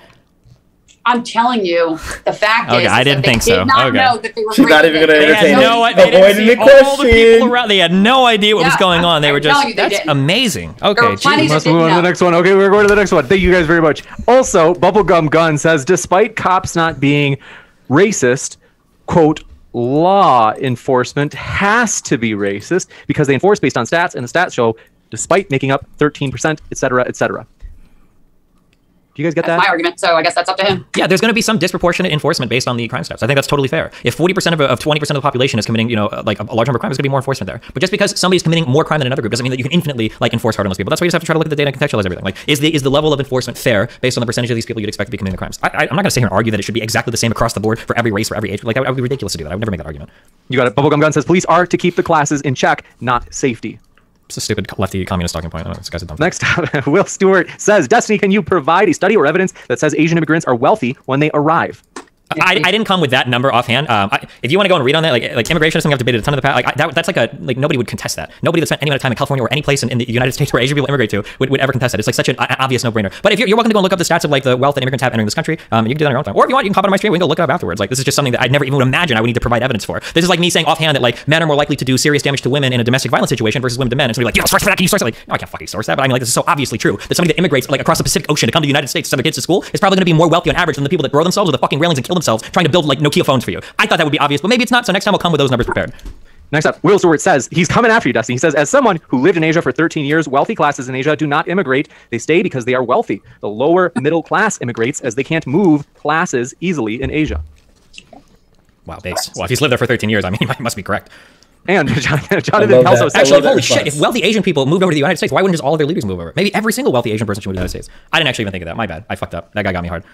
Jonathan, I love your comment, says, James, great job on, thanks for your kind words, says, great job on keeping it neutral, appreciate that, and then says, a reminder to your guests and fans of them or their position that the real winner of any debate is the audience who leaves having learned something new. So we appreciate that, Jonathan. We might not get the bingo. And want to remind you that our guests are linked in the description. Raw Nakedness says, if surveys were unreliable and companies wouldn't, or if surveys were unreliable, then I didn't watch the rest of this. Pay millions of dollars for them, Lisa. They're definitely helpful, but they are the least out of all this, because the way people self-report people aren't always truthful in the way they self-report. They report kind of what they want to say or what they think is the right answer. And so because that's the type of data you're collecting, yes, it can be useful for trends by and large, but it is absolutely the least solid method of collecting data. Just as a quick add-on to that, like self-report victimization surveys are literally one of the most important ways that we gather data about crime. I don't know if anybody understands it or not, but that's just a fact of like how we gather information related to crime. LTD, thanks for your question, says the word racism itself is the most loosely defined and subjective concept in history. Any brand of activism leveled against it as a concept will inevitably lead to a witch hunt that will never end. Yeah, I agree with that. If this conversation has shown one thing, I think that there are certain terms that liberals and leftists need to just fucking abandon completely. White privilege is one of those. Systemic racism is one of those. I think they need to find different words because as soon as any of these words are even quietly uttered, the other side is triggered out of its fucking mind, and the ability to have any conversation about it goes completely out the window. And to be fair to the right side, there are a lot of left-leaning people that when they hear these words, they do say a lot of stupid shit. You know what? I'm shouting at you a lot, Lisa. I don't even fully blame you because there are a lot of dumb fuck people on the left that will say shit like, oh, the police are systemically racist, and that means every single fucking police officer is a racist piece of shit. So you know what? I'm actually in favor of retiring most of these words because they don't do the job anymore. They cause more divisiveness than they do explanation, and fuck it, and it just leads to a lot of problems. So I fight to that. I'll agree with you on that. There you go. Juicy and Factitionalist Network says, see, they really actually agree. Have the debaters touched on the history of the, quote, the war on drugs, unquote, laws that are currently on the books regarding racist intent? Yep. Lisa brought this up earlier. I don't like arguing too much because people go fucking crazy about it, but I personally don't believe that the major driving force behind a lot of the war on drug stuff was just people hating black people. I think that there were a lot of black leaders in the 90s that saw their communities getting fucking destroyed by crack cocaine. There weren't neighborhoods being fucking destroyed by powder cocaine, and that's the shit that they decided to target. Nowadays, we look at a lot of the sentencing laws, and we look at the three-strike policies, and we look at the 93 crime bill, and we just see a bunch of racism. But at the time, in the 90s, that's not how people saw it, especially people in the black community. So I'm not going to argue that like the war on drugs started with racist intentions, but I think if you look at how it's ended up, it seems like it's just kind of fucking over black people for literally no reason, so we should dump most of that shit. That's how I... Oh, I love that. I love that. Here we go. Here we go. Here we go. It's my favorite thing to pull up. Oh my gosh, automatically. Oh, the Nixon campaign in 1968 and the Nixon White House after that had two enemies, the anti-war left and black people. This is from former Nixon domestic policy chief John Ehrlichman. He told him for the April cover story published Tuesday. You understand what I'm saying? We knew we couldn't make it illegal to be either against the war or black, but by getting the public to associate the hippies with marijuana and blacks with heroin, and then criminalizing both heavily, we could disrupt those communities. We could arrest their leaders, raid their homes, break up their meetings, and vilify them night after night in the evening news. Do you know we were lying about the drug? Did we know we were lying about the drugs? Of course we did. Crazy. Yeah, it didn't have racist intent. It's crazy. Getting away with using it. At least in terms of the 93 crime bill. The war on drugs is like part of this. You got it. And then Sunflower says, Destiny, if the, quote, hit rate in stop and frisk was heavily skewed towards the black and Hispanic people, would it still be systemic racism? Good question. Was that to me or? Yeah. Was that the question was if the crime rates are skewed towards them, would... I can read it verbatim. Yeah, read it. It said, quote, if the hit rate, quote unquote, in stop and frisk was heavily skewed towards the black and Hispanic people, would it still be systemic racism? No, if the hit rate was higher, then it makes sense. So this is complicated math to explain, but if you have a 10% hit rate between three different groups of people, then you'd expect to try to hit these groups of people in equal numbers. So if I think I've got a 10% chance of finding some legal shit, I'm probably going to go after these groups roughly evenly. If there's like a 50% hit rate on certain groups of people, I would expect to hit them more. When you enact something like stop and frisk, you're expecting that there's going to be a higher hit rate. That's why your police officers need to be able to make these Terry stops if they have a reasonable suspicion. Not probable cause, there's a reasonable suspicion. They should be able to stop people, and you would expect that they get higher hit rates if you're relying on their intuition. But when we look at the data behind stop and frisk, it seems like that's not what happened. It was more or less just whoever you fucking stopped, you had about it was like a 1 to 3% chance of finding some shit, whether they were white, black, or Hispanic, but they stopped a whole lot more black and Hispanic people, whether it was because they were in those neighborhoods or not. That's how it ended up playing out. You got it. NM, thanks for yours, says, get AJW, we'll ask him. And Harley Quinn says, Lisa, which peer review studies relating to the topic are biased, quote unquote, as you said earlier? I mean, I just want to pull out like regular studies. There's none on the top of my head that I'm like picking out. I can't think of like, there's been lots of studies that have been done. I mean, with all kinds of like drug companies, and look at the sugar studies they've done. And, it was influenced by lobbyists and things like that. I mean, there's all kinds of studies that have been influenced by external factors where they manipulate data. And the best thing, and that's why I think the best thing to do is look at raw data. I mean, just look at sugar consumption and how, or the tobacco industry or any other of these other industries. I mean, it happens across the board where people, take data and they manipulate it in a study to what they want, and then they peer review it. And it's like, yeah, it's fine. Like, that's not really how it works. So it's better to take raw data and all. Like there's also like lying by omission and commission. And so sometimes they will take the data and they'll leave out a part that they found, or they'll, leave out a couple parts, and then they'll write the study not listing all the information they have. So when I see it, like when I'm talking about looking at studies, I want to know what all the data was. I want to see the raw data and see which ones they cherry picked to write the analysis of the data. You got it. And then thanks for this question from Stacey. Flores says, great job, girl. You're crowned the winner. Thanks, Destiny. Hope you learned something. Enjoy the debate. I'm learning, don't worry. Ron Negative says, does Lisa still think that political affiliation correlates with physical attractiveness? Oh, I didn't say that. I just retweeted somebody who's being nice. That's all. So that's not funny. But no, I actually don't. I don't think so. Next up, Chris Avalone. Good to see you. It says Destiny. He hates me. Says Destiny Cambridge and the top in parentheses definition of systemic racism only requires racist results, not intent. Okay. No. Am I supposed to respond to that? I mean, that's clearly his position is clearly not mine. So next up, good for you. JC93013 says Destiny opinion on upcoming God of War. I didn't even play the last one, so I have no idea. You got it. P Barnes. P Barnes, appreciate your question. Says question for Destiny: with the current scare campaigns against CRT, do you see any other solutions to reform? Seems like education would be the best starting point. I would answer this one. Would education be the best starting point to like counter like the systemic injustices? Is that what you're saying? I guess I haven't seen my this brain's a little part fried of from I think they mean like with everybody trying to, with some people trying to, they're saying scare people about CRT to, try to say that CRT is dangerous and look out. They're saying, do you see any solutions? If you want to do anything with CRT, you got to rebrand it because that's like conservative fucking kryptonite. Like, real quick though, if anybody does want to look at a study that was successful from Libya, Innovation for Poverty Action did a CBT and cash donations one in Libya. That was very interesting and would be a really good, I think, way to start tackling this problem. So there's that. You got it. Thank you very much. And Tyler Cates says, have Lisa explain the difference between raw data, studies, and her opinions of raw data. All right. So all I'm saying is if you, a lot of times these studies, like I said before, they, admit or they omit or they hyper-focus in on some forms of the data. And that's why I'm just saying that with the studies, you have, with any study that you read, the best thing to do is to ask for, which they usually should provide, all of the raw data to make sure that when you're looking at the studies that some portion wasn't omitted or were not skewed to mean something else. And so all I'm saying is that, look at the raw data and then make sure that you're putting all the pieces in. And so that's why I was telling him before earlier, when you're looking at these stop and frisk, what neighborhood did they happen? What is the data on how many people were in a certain area? What was the demographics of that area? That's all numbers that should be taken into account. You just can't say that okay, well, that's the hit rate. You have to get all of the raw data and make sure that it's being interpreted correctly.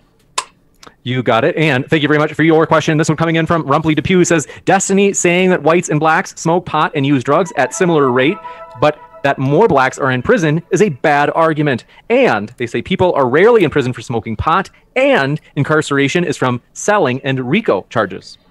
That's a really cool story, but I don't... Well, if he says it's a bad point, then I guess... No, but a bunch of the marijuana stuff is literally over possession. We already have all the data for that. They're significantly more likely to be charged, arrested, and imprisoned for marijuana than white people. I get it, even if it's rare. The fact that there's such a crazy disparity, despite the fact that blacks and whites use them at an equal rate, is the important factor. I'm just defeated. Congratulations. This one coming in from Long Nights YouTube and says there are factions in many police departments whose sole purpose is to stop and kill black and Hispanic people. Gangs, in fact. In LA, they are called bandidos. Okay. Am I saying that right? That's news to me. I don't know if that... All right, so what that person is saying, these gangs are, black or Hispanic, and the police target them. Well, they don't target them because of the color of their skin. They target them because they're in a gang. Both of these guys are complete idiots and have no idea what the freak this person is talking about. So what they discovered was that within police forces that they had these specific gangs. Part of their initiation was as a police officer. These are gangs within the police force. Part of their initiation was to go kill people of color and stuff. And I think that right there was pretty important. The fact that we had that evidence, it says everything. And that absolutely existed. It's crazy to me. Neither one of these people heard that. Ramparts Division was an actual white supremacist organization within the police force. The FBI just recently mentioned that there was a growing number of infiltration of white supremacists within corrections officers and police officers. And they've been doing investigations into that, but they won't release the data of that. But they found significant forces and significant recruitment of white supremacists within these things. And what's really awful about it is very often when these officers are outed, there is currently no registry. So even if an officer is outed as a white supremacist, they are fired and then hired by another police station because there's no way supposedly for them to be able to look into these things, which is crazy to me. They do background checks all the time, but they can't find out that this person was literally charged with hate crimes. Crazy. And they're doing criminal activity, so I guess that's literally it. Das Capital. That she heard the word gangs. It was oh, yep, we're talking about these N words. I almost said the hard R. That's how you look at that, but they're not doing it because they're black or Latino. They're doing it because they're in these gangs. Since you live in Los Angeles, Steven, is bandidos a word that people use there? I stay inside and play video games all day. If there are gangs here, I'm really fucking far away from them, so I have no fucking idea. So less people are being stopped and frisked in your neighborhood then? Yeah, probably, yeah. Probably, okay. Tyler Kate says, my question from before, please. I must have missed that. Oh, well, Let's see. Oh, okay. We got that one. Next up, thanks for your question. Rumply Depew says, Destiny went full Vosh. Never go full Vosh. Uh-oh. Then Stephen Michael says, racism has to be excluded from federal laws for decades. Obviously, how can you lower police presence in these cities and raise people of color quality of life with criminality rapidly inclining without them? Yeah. Are you asking, like, what do you do when there's like a disproportionate like race of people committing crimes or something like that? Oh, I think they're saying if you remove police presence, if you start to reduce it in communities. Yeah, we've tried to do that after the BLM defund the police bullshit, and every city that has tried to. So you call them nobody wants the police to be gone. The only people that want police gone are literally white kids from the suburbs on Twitter that shitpost all day and never go to their fucking house. So that's a horrible fucking idea. Most of the ideas that people argue for in relation to the police require an increase of funding. So if you want more training, if you want body cams, if you want whatever mental health, you need more funding for. People that argue that shit are brain dead, or they're not brain dead actually. They don't have to live in places where they ever need police to be called to. So. Correct. I agree, Destiny. You got it, Juice. Yeah, both of these people don't understand the argument. When we're talking about defunding the police, it's really about reallocating funds. We've seen this happen so many times historically, and it's been really, really, really effective. It used to be that the police officers were also functioned as paramedics. They weren't a separate entity. Typically, police officers would be the ones that would take people to the hospital and try to perform emergency services on a people. Also, police function as firemen at one point in time. What there was is there was a development of like private paramedics and private firemen, and we've recognized that there's been like a crazy increase in survivability of people and capability of people. We shouldn't be training our police officers to be firemen. It's a pretty precise job. We shouldn't be training our police officers to be paramedic. It's a pretty precise job. So the idea that we would like outsource that, and so now police aren't responsible for being a paramedic, it sounds like a smart thing. Also, it was really, really terrible, the idea of police officers getting in a freaking shootout with some person, and then after they got in a shootout with the person, putting the person into the back of their car and supposedly driving them to the hospital. Optically, it looks awful. People are thinking like, if these niggas being murdered and carried off and like being displaced somewhere, turns out they were sometimes. So like the idea is, yes, that we should probably privatize some of these things. Furthermore, we need like more social work. Police shouldn't be called for specific mental health crises that are non-violent, which oftentimes they are. So the idea is we should probably be increasing funding for those sort of things, reallocating funds towards like after school programs and things like that, which can be something that can help discourage people from being involved in like violent crimes or just getting involved in gang activity. And they can be drug prevention programs as opposed to reacting to the drug problem itself, preventing more people from getting on drugs, reallocating funds in that way. Because what we're finding is that policing isn't necessarily completely curtailing the crime. Crime-ridden individuals are going to do whatever the frick they want to do. We should probably look at better ways of handling these situations. Police are responding to every domestic problem. Sounds a little bit ridiculous. Maybe we should be having social workers to handle these kind of things. We have them for children. I don't know why we wouldn't have them for domestic problems. Now, we could be having a specific division of social workers that are absolutely trained and also have weapons. And if things happen to get out of pocket, but they don't need to be part of the police. These are distinct organizations, and they should be that way. See, several more here. Let me just catch up and find this last one. Monolithic Ethos says blacks and Latinos are more likely to smoke cannabis outside or in public than whites. Also, no proof of that. Great job, Lisa. Thank you. Cool. I think that's maybe why I think they're trying to imply. Maybe you already understood it, Stephen. What they're getting. Yeah, the idea is that there are these like other types of causative factors for why black. So like maybe black people and white people smoke it at the same rate, but black people smoke it more. Out in the open or in the car. I don't know if that's true, but even if I were to say that was the case, that it was true, that's still an argument for getting rid of those crimes because I think anything related to weed is bullshit. So if more black people are getting hit on weed shit related to white people, then that's another reason to get rid of it. Like I just don't see weed as being a thing that needs to be made illegal in the United States. Gotcha. And along. Okay, well let's just stop them right there. It's not even about that. Hold on. Whites, drug paraphernalia, blacks, traffic stops.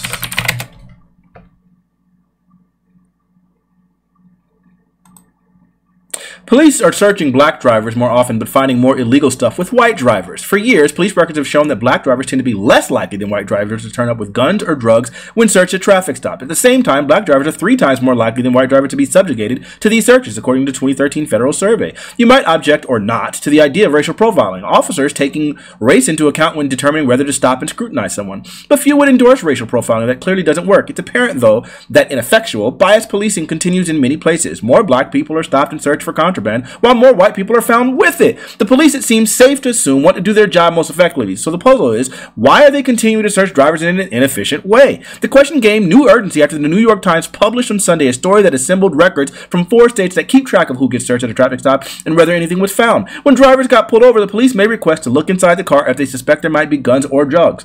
Officers have considerable discretion regarding whom they ask to search. This chart from the Times analysis shows how often black people were searched at traffic stops compared with whites. As you you can see, the Connecticut State Police search blacks 2.6 times as often as whites. The Rhode Island State Police search black 2.5 times as often. The Illinois State Police search twice as often. And the North Carolina State Police search 1.5 times as often. In Chicago, blacks were searched more than 5 times as often as whites. 5 times more likely than whites. That's OD. But all that extra scrutiny doesn't seem to be turning up any more illegal stuff. In the Connecticut, Illinois, and North Carolina, police found contraband less often when they searched black people than with white people. In Chicago, for example, blacks were 30% less likely to be found with any illegal goods. State police officers from Rhode Island were the exception. They were more likely to search black drivers, but they also more likely to find contraband. That's the exception. Black drivers pulled over and searched in Chicago, for instance, were 30% less likely. Look at the freaking numbers, bro.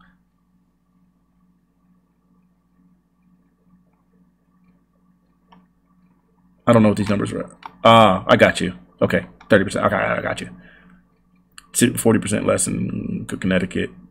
Illinois is the same. Rhode Island was the one where it was higher. The implication is that some police officers in these states still harbor some perhaps unconscious, yeah, really, bias against black drivers. It's a persistent problem and one that even may be widening over time, but it is very perplexing. In theory, if officers notice that their searches of black drivers turn up empty-handed at a disproportionate rate, they might second-guess themselves the next time they pull over a black driver. A clue lies in how infrequent these searches are and how infrequent police officers actually find anything. The federal survey found that only about 3.5% of traffic stops end up in a search. The Times puts that number close to 2.5%. Of these stops, the police turn up contraband perhaps only a quarter of the time. And so one possibility is that the police just struggle to see the trend through all the noise and thus have trouble overcoming any unconscious bias. Sure. Yeah. Unconscious. Okay. Long story short, says, how does this guy, I assume they mean you, Stephen, say define the Brett Kavanaugh? So it's not about us smoking in our car or any of that other nonsense. We're less likely to have drugs in our cars. Hearings. How do I define the Kavanaugh hearings? Yeah, I get, maybe there's, what's your take on them? Those happened a long time ago. There were people that, was it the Elizabeth woman that came forward with the accusations relating to the impropriety in high school or college? That was a long time. I don't remember the details of that shit. I don't know what he's asking me. Do I think that Kavanaugh was like a high school or college, like sexual assault or rapist or whatever? Maybe. I don't know. I don't think we got all the hearings out of that maybe we would have otherwise, because I think there were a lot of blocks put in place to keep that from happening, but I don't really think about it or care about it much anymore. Like, it's... Gotcha. And they also said, I think it's for you, Lisa, said people forced themselves, got into the Capitol and got into the chambers during in session. Well, correct. And I think that those people should be arrested. There were those that did, but you have to understand there was like a mass crowd of lots of people. And when they saw, after people had broken into these certain doors, like there's lots of doors, like there was one on the Senate side, there was one on the South side, the North side, and certain doors, there was a lot of unrest. In other places, there were the cops who did not, to their defense, like they didn't have enough manpower and they didn't want to get trampled. So instead of trying to push them and lock them out, they opened the doors and you get like the first 100 people in there and they're like, oh, they're letting us in. We're allowed to protest. And there's been also like tapes and things like that. Like, I don't agree with what you're doing, but come on in. Like, there, you can see that there's been some evidence that not all the people understood that it was a legit by the time that they got there, because he wasn't even done speaking when the break-in started. But by the time he was done speaking, which is a 20-minute walk from the ellipse, those people didn't know that that happened originally. And so, you know, the first barrier was a fence, and then that was down, and then they went up, and then they went up again. So there was lots of people that didn't understand that it was an actual break-in, and there's only so many people that could physically do damage anyway. So the people that did damage should absolutely be arrested. I mean, there was no reason for that. The assaulting of the police officers, they didn't know there was a break-in?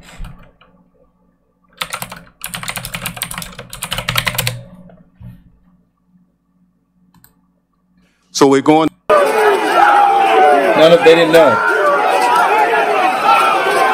Area code. Take the building. Fuck you, police! We're still taking metal, sharpened objects, missiles, to include bombs. They didn't know.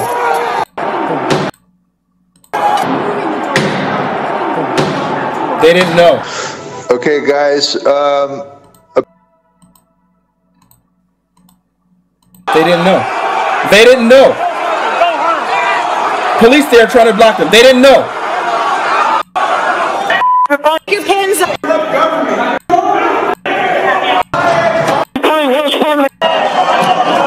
They didn't know. Feigning ignorance. Freak out of here. Nah, that's feigning ignorance. They didn't know.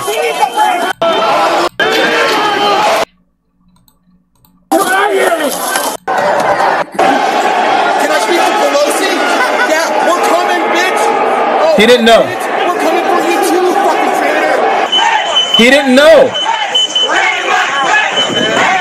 Hang Mike Pence. They didn't know. Freak out of here. No, I never condone violence. I think it's terrible. 100% against that. I mean, like I said, it was my friends and coworkers in that building. I think it was horrendous. But there's also some people who, you know, got caught up in things. Now, do I think that they should probably have a misdemeanor charge? Sure. Do I think that they should be held in prison for months? Probably not.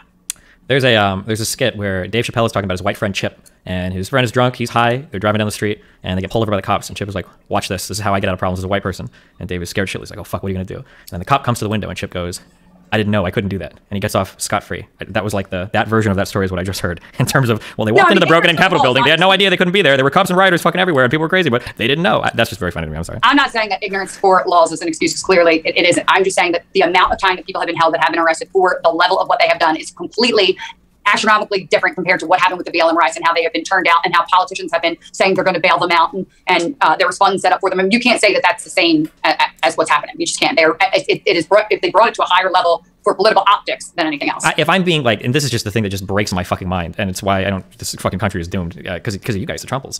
You will never admit this, but if what happened on January 6th would have been Antifa, I legitimately think we would be in civil war right now. I think that assuming Republicans could get to their gun safes and carry their rifles outside without dropping dead from heart attacks because of diabetes or whatever, I legitimately think we would be in civil war. That's how upset all the people on the right would be over Antifa breaking into the Capitol building. But because it was white MAGA hat wearing, you know, red-blooded good old boy Americans, it's like, you know, well, maybe something didn't know. I would bet my life on it, and I know it would be. You don't think that white Trump supporters didn't care that that BLM and Antifa were like trashing their cities over and over again all summer long? They did care. That's why there were 14,000 arrests related to it. Okay, but I think that people would be like MAGA people would be more up in arms about your neighborhood, your own city, you know, Walnut Street in Philadelphia getting burned down than they would care about. A lot of them didn't have to worry about it because a lot of the people that went to those riots probably didn't live in cities with any black people in them anyway, so they didn't have to worry about any riots or marches. I mean, that's not even remotely true. My brother and my sister-in-law were hiding in their house because they were bombing ATMs on Walnut Street, and he lives a block away. I mean, that's not true at all. Not even remotely true. I guess you don't understand the demographics of Center City, but where they were rioting. I understand the demographics of the United States very well, and rural communities tend to go far more red than metropolitan communities. You don't even disagree with this. I don't know why you're arguing with me on this point. There are way more Republicans that live. Philadelphia. Philadelphia is very large and sprawling. We're talking about this. You're saying no white people live there. That's absolutely where they rioted in Philadelphia. Okay. Absolutely, 100%. Let me amend my statement. There are indeed white people that live near black people in the United States. If you're a Republican, you're more likely not to be one of those white people. That's all I was saying. If you really want to disagree with that, we can look at the. I'm willing. Yeah, okay, because I'm sure that even you retweeted a map of this is Trump's America, where 95% of the area is red, and that's because in rural areas there are far more Republicans than Democrats. Correct. I didn't think that would be there. Okay, I don't know why that's not an issue. I'm saying okay. You said white people don't live there. That's not true. You should have said white Republicans maybe, and then that would have been true. Well, my guess is white, based on what I've seen of white Democrats, they probably welcome the violence because they bow down and worship everything BLM does anyway. So I'm guessing the people that are more likely to complain probably weren't generally in those communities. But I'm speaking in generalities. It might be the case. I don't know about your brother and sister. Maybe they're Republicans and they lived in a cosmopolitan area or a non-cosmopolitan area that had BLM marches. I'm sorry for not being able to speak to those lived experiences, okay? I'm just saying, they're still there. Okay. Next up, Harley Quinn says, Destiny, what about the link between early marijuana laws and Mexican immigration that you forgot to mention? What about? Can you repeat that? He said, Destiny, what about the link between early marijuana laws and Mexican immigration that you forgot to mention? Well, I didn't forget to mention. I just don't know anything about it. I didn't come here to argue about early marijuana laws. Is the implication that they were passed because of Mexican people? Or, I don't know. That might be the case. Related to that. Maybe. I think that might be. So Factitionalist Network also says, why assess the intent of the war on drugs based on the 93 crime bill? Why not the earlier legislation from the 70s? For the... These niggas didn't even know it's 96 crime bill. 8th time. When I talk about systemic racism, I'm not looking at the intentionality of any legislation being crafted. And I focus on the 93 crime bill because that's like the most familiar piece of legislation that I know about, and I'm more familiar with the time period on that. Starting the war on drugs back in the 70s and all that, I'm not as familiar about all the conditions of the time there. It's not something I prepared for. I could go read more on it, but I'm not confident enough about anything that era to tell you why people passed the laws that they did then. You got it. And Tabor Snapping says, DGG wants to know... That's the beautiful thing. It's crazy. I focus on the 93 crime bill because that's like the most familiar piece of legislation that I know about, and I'm more familiar with the time period on that. Starting the war on drugs back in the 70s and all that, I'm not as familiar about all the conditions of the time there. It's not something I prepared for. I could go and read more on it, but I'm not confident enough about anything in that era to tell you why people passed the laws that they did then. Who's willing to bet me right now if I go into Destiny's stream and start talking to him about the war on drugs and how the inception and the intentionality behind it was racist, he would literally argue me down, having no information on it right now, literally having admitted that he doesn't know stuff. Who's willing to bet that? I should do it. I should do it. What's Destiny doing?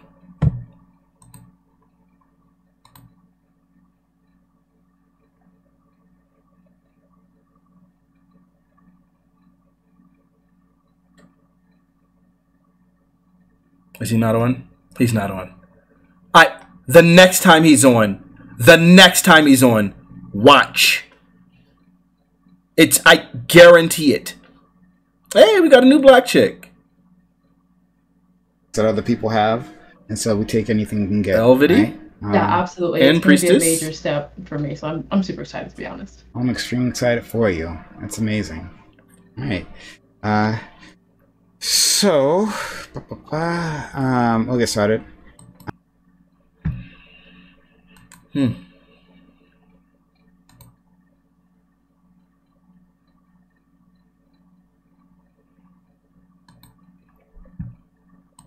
You got it. And Tabor Snapping says, DGG wants to know, how tall are you, Lisa? Who is DGG?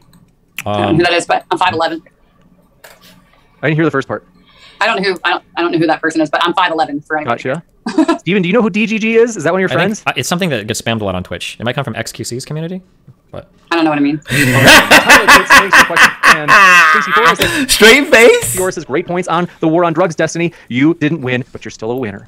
And Anamorphic Mind for Destiny. So Anamorphic Mind says, sorry, Destiny, Bosch won this debate. And John Lee, is it John Leaks? Thanks for your question, says, Destiny, why do you go so hard against lefties, but hold back against righties, especially when they're conservative women like Lauren Southern and Lisa? I think that I go hard enough on the people that I need to go hard on. I think I've been nice to plenty of people on the left. I don't know why people think I'm only mean to people on the left, but that guy sounds like an ass mad commie. Next up, Long Nights YouTube, it says, what I am saying is that banditos are the police. This is a huge investigation. Right now, they're brutalizing Black and Hispanic people. It's a police gang. Wow, that's some crazy shit. We need to look into that immediately. He should. He won't. He won't because he's racist. This guy sounds like he cares a lot. I don't think either of us know anything about the banditos or whatever. So I don't know what the fuck I'm supposed to say about it. It sounds like a horrible thing. I hope they address that particular issue that you care a lot about, young sir or ma'am.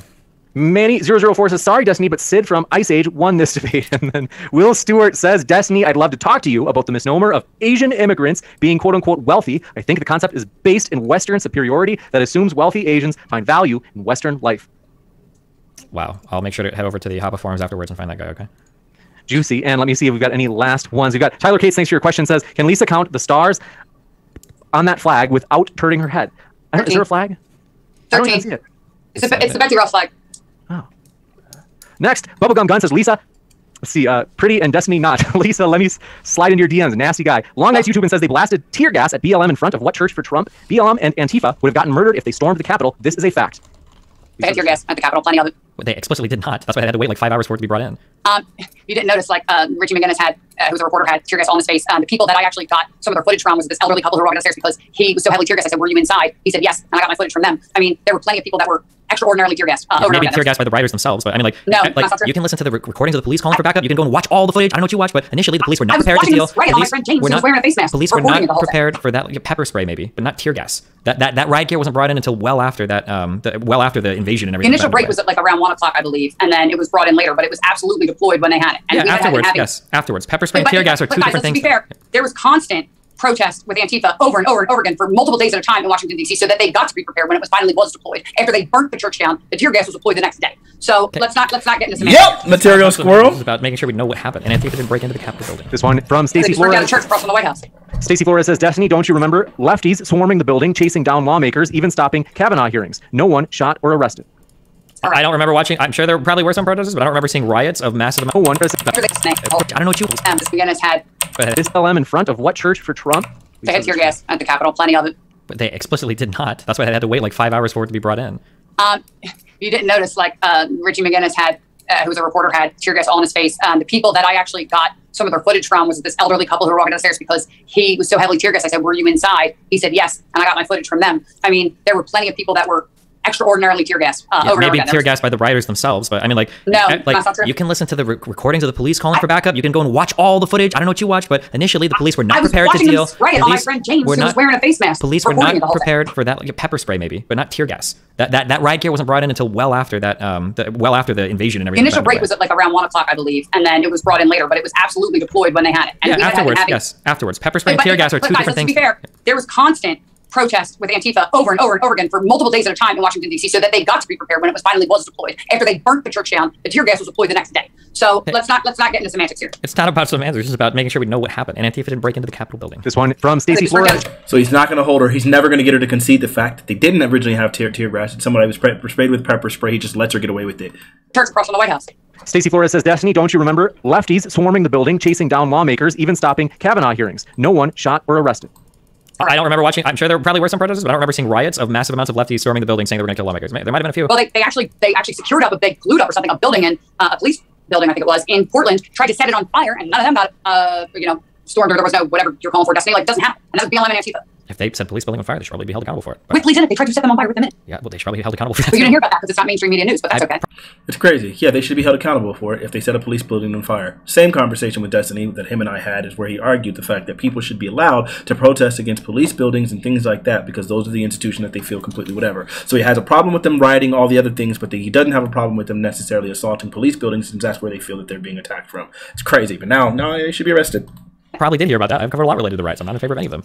I'm not either. Well, except for the January 6th ones. No, I just said that there are certain people that shouldn't be in prison for the amount of time that they have been without even having a hearing yet. You agree that the January 6th, like, breaching of the Capitol, that was a bad thing? I believe it was a riot. I believe it was wrong. Absolutely. And I never disputed that, ever. Okay, thank you. Juicy. This one coming in from Ariel Fernandez says, Lisa, who is the president of the USA? Oh, my God. Biden. I mean, like, we're going to try to act like I'm a freaking denier here of, like, that he's president, right? He's making decisions. He's in the office. He got sworn in. I watch it. Well, I think it's like, isn't it like 50% of Republicans think that Trump won the election, actually? Well, there's a difference between thinking that there's election interference and then denying that President Biden is President Biden at this moment in time. I mean, like, do you think that more Americans voted for Trump or for Biden the election? We're not getting into this because this is just going to go down a rabbit hole. We just skip to the next one. Well, so the answer is Trump, but okay, I was just curious. This one coming in from Demian Sims says, Destiny, please address Lisa's argument, or quote-unquote per capita argument she made about whites getting arrested more often. It was the 10,000. I don't know the context for those numbers. 10,000 white crimes and 4 white people are killed versus 10,000 black crimes. Yeah, but I don't. So intelligent people don't just take one number like that and try to draw any conclusions. I don't know if the types of crimes are similar. I don't know if this is one study or a meta-analysis or a study review. Yeah, I have no idea. Like, I need way more context for the types of crimes and the types of interactions we're talking. I'll send you some FBI stats. I don't care about FBI stats, but I ignore things that when people tell me FBI stats. I want to see the context for these numbers so that I understand what they mean. I'm not going to pour through millions of different data points to try to draw my own conclusion. I'm not getting paid to do that. I'm not a professional researcher. Okay.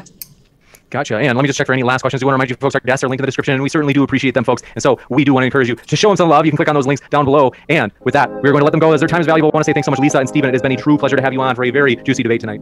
Thanks, guys. Thanks for having me. Yeah, thanks for the conversation. I don't know. I just don't know what to say. I'm so mad. We didn't get bingo.